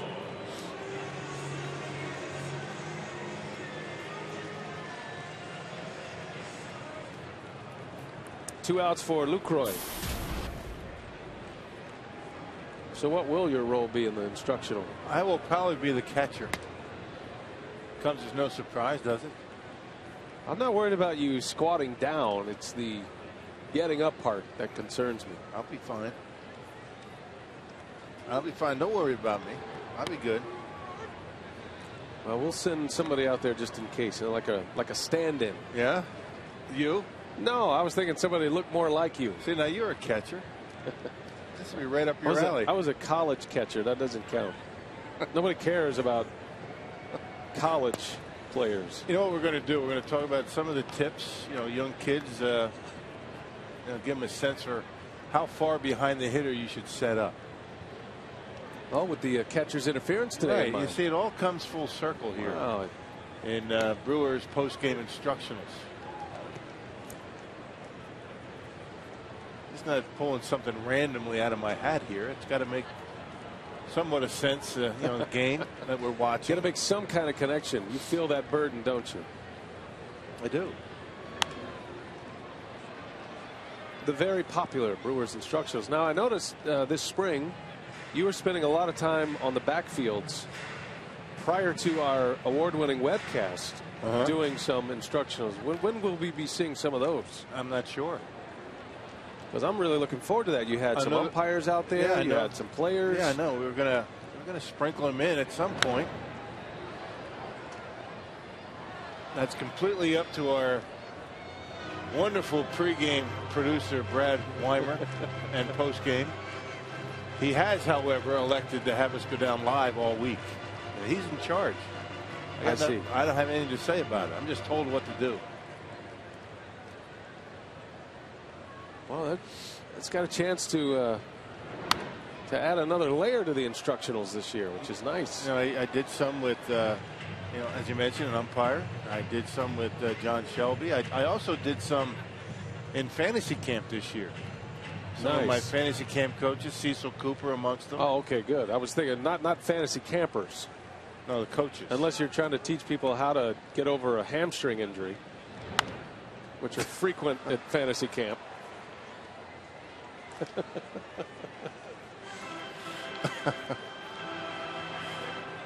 How to not trip and fall between home and first. And I'm saying that as a former fantasy camp participant. I worked with T-Bone on some base running, to change the subject. As we see T-Bone there on the screen. Bouncer back to the mound, and that's going to work for a base hit for Lucroy. Now they said he was going to get 2 hits tonight. And Lucroy is 2 for 4. Hey, don't forget, tomorrow the Brewers take on these Diamondbacks. We talked about that great pitching matchup. Ian Kennedy, Yvonne Garrett. That's at 1:10 p.m. All fans in attendance get the Nori Aoki bobblehead courtesy of Robert Hack Diamonds. Go to Brewers.com for tickets.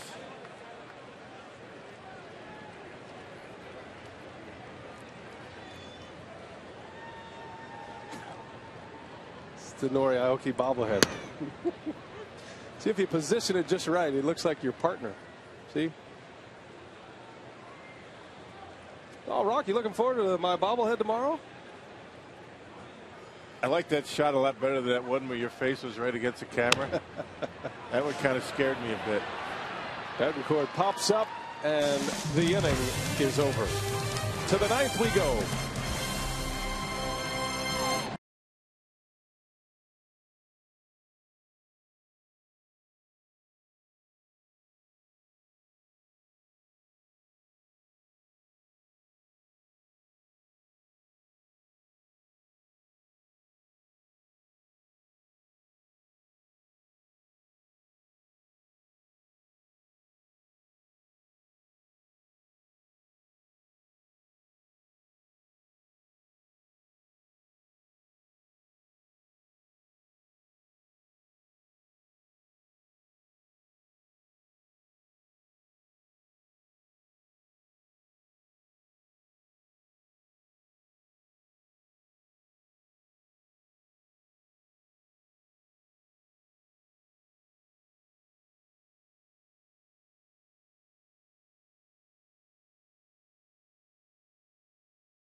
Marshfield Clinic, and we take you through the night of Gene Segura, who has 3 hits tonight. Segura with an RBI double in the second. He reached on an infield hit back in the 5th inning. 3 for 4 at the plate. And Segura with a defensive gem earlier in this game as well. He does have an error in tonight's game. But Segura is off to a great start at the plate. He and Ricky Weeks red hot with the bats. Unfortunately for the Brewers, they have plated just 2 runs on those 10 hits. And they trailed 9-2. Martin Maldonado will take over at first base. Good chance to get some experience for a few guys. Betancourt over to third base now. And the new pitcher is Brandon Kinsler. And Kinsler on for the 3rd time this year. He's got 3 strikeouts, has not walked a batter. Ron Renke giving some of his guys some work. Darvison had an inning. Figueroa a couple, and now Brandon Kinsler.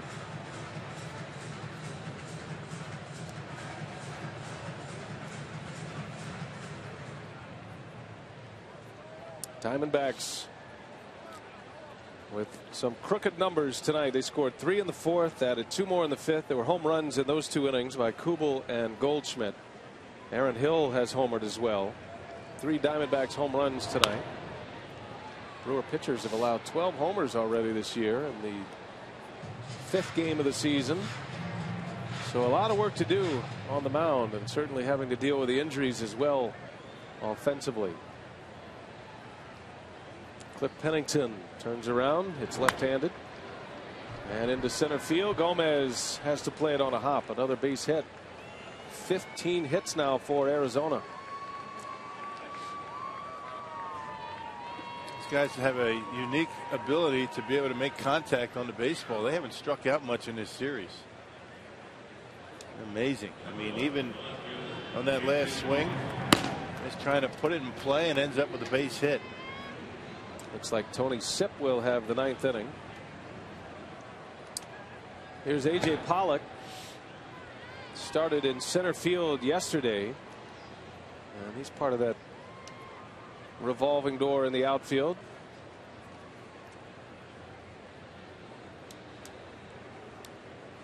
He's a good one too. Big prospect for the Diamondbacks.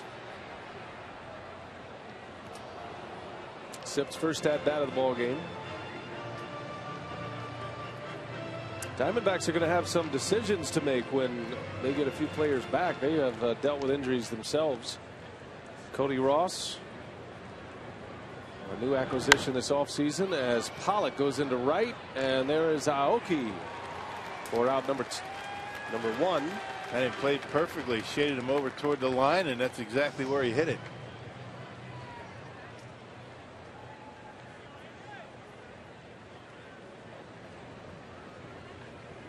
Back to the top of the order now, and Parra. Arizona lost their starting center fielder prior to the season, Adam Eaton. It's an elbow injury. Cody Ross has a calf injury. He's already playing in a minor league rehab games now as he's on his way back. Maybe by Monday or Tuesday. The Diamondbacks are going home as Parra drops another base hit. His 11th of the season. He's 11 for 24 now. Man, they're just hitting everything. All these guys, every one of them. 2 hits tonight for Parra to go along with a walk and an RBI. Don Baylor is happy about that, hitting coach. Well, 2 great players right there. Alan Trammell and Don Baylor. Baylor was the MVP of the American League in '79. Brewers hitting coach Don Baylor back in the early 90s for a couple of years under Tom Trebelhorn.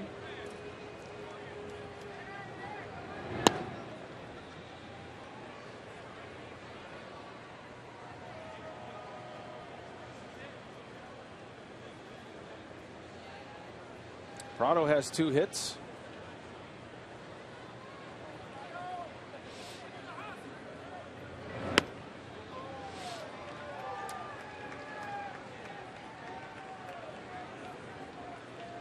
Seemed like when you talk about Don Baylor, you talked about, his great production at the plate, but also the guy who got hit all the time. Yeah, right on the plate, never gave an inch. Daring you to come inside. And you know what? Never charged the mound, ever. Just brushed it off. Can't hurt him. Because he knows if he's going to be on top of home plate, he's a big, strong guy. And normally you pitch guys like that inside. That's just the way it is. He came in, they hit him, he went to first base. Got a chance to turn it here on Prado. It goes 6-4-3, and Kinsler puts up a 0 in the 9th. Last call for the Brewers, down 9-2.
seen some on this homestand. Ryan Braun's first of the year against Colorado. The Brewers have hit 4 this year.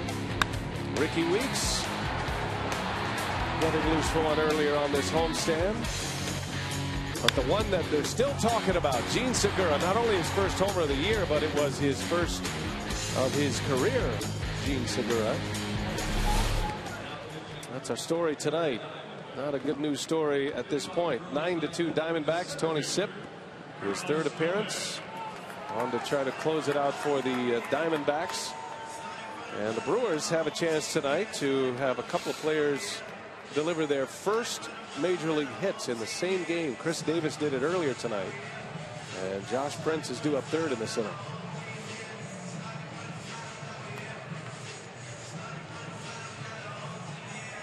Nine runs on 16 Arizona hits, 2 runs, 10 hits, and 3 big errors for the Brewers. And they have cost some runs tonight.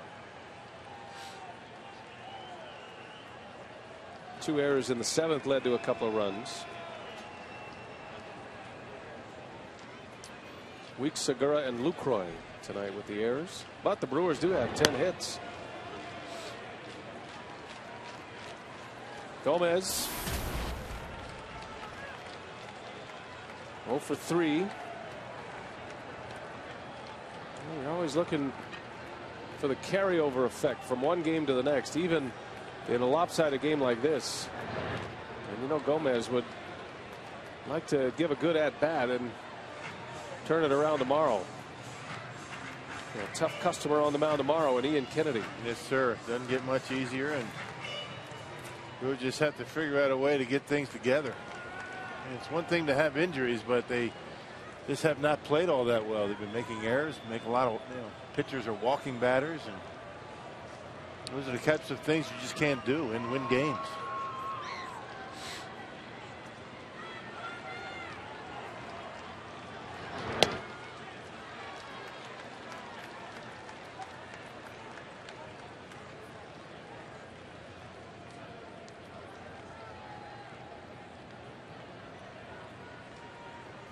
Airtime tomorrow, 12:30 for Brewers Live. Gallardo against Kennedy. Final game of the homestand. The Brewers hit the road Monday to go to Wrigley Field.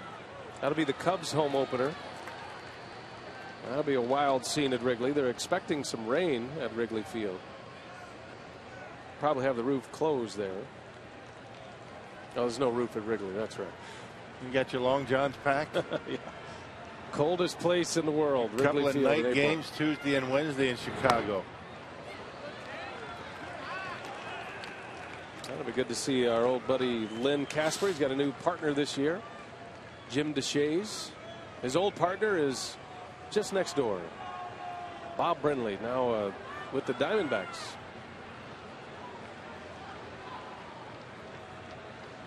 Back in his hometown, the place he managed, as Gomez strikes out for the first out. He was the World Series winning manager for the Diamondbacks and now a broadcaster. One of the great guys in the league too, Bob Brenly. Terrific broadcaster, does postseason for TBS every year.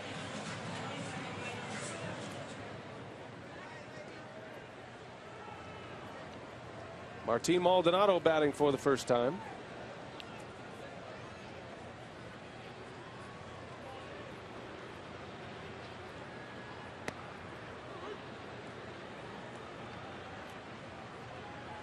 Maldonado getting an inning of first base in tonight. He's played that position. Saw a little bit last year. He played first base in the World Baseball Classic this season. Could be another option over there for Ron Renicky.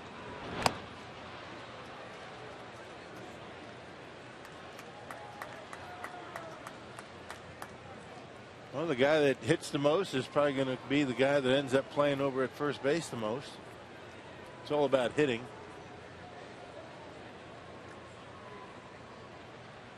And timely hitting, for that matter.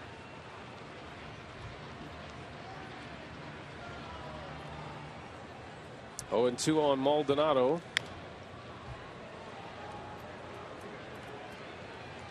Well, Mike Fiers started tonight. He struggled and is on the hook for the loss. Gave up 6 runs in 5 innings. Patrick Corbin is in line for the win for the Diamondbacks. He went 6 as well, 2 earned runs. Brewers scored some early runs tonight and had a lot of men on base.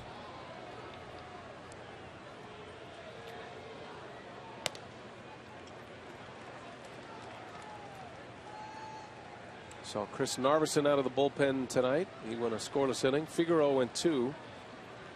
And Kinsler worked a scoreless top of the ninth. So he rested bullpen. One of those that Renicky likes to use if the Brewers have the lead.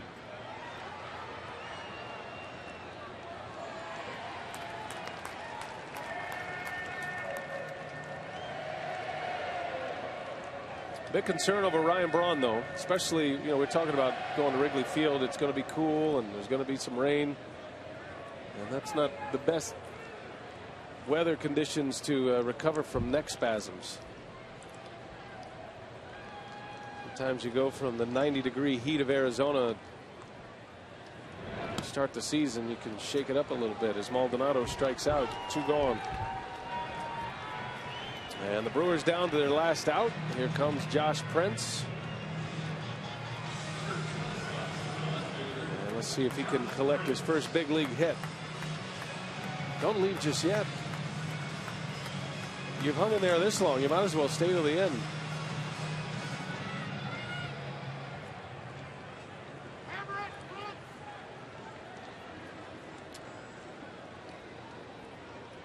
Prince's parents. Camera's out. And he pops it up. So Prince is retired and the Brewers are done. 9-2, Arizona wins it. And the Brewers have lost 4 straight. One to forget tonight. Redo it tomorrow. Gallardo and Kennedy, the Brewers and the Diamondbacks. Let's send it out to Craig Kashan. What do you have coming up on Brewers Live, Craig? All right, good news for that, Brian, that Yo's back out on the hill tomorrow. We'll take a look at that pitching matchup in the finale. Find out from the Brewers how they think they can break this slump here to start the first week of the 2013 season. We'll get inside the clubhouse. Plenty more coming up next. Brewers Live is on the way on Fox Sports Wisconsin.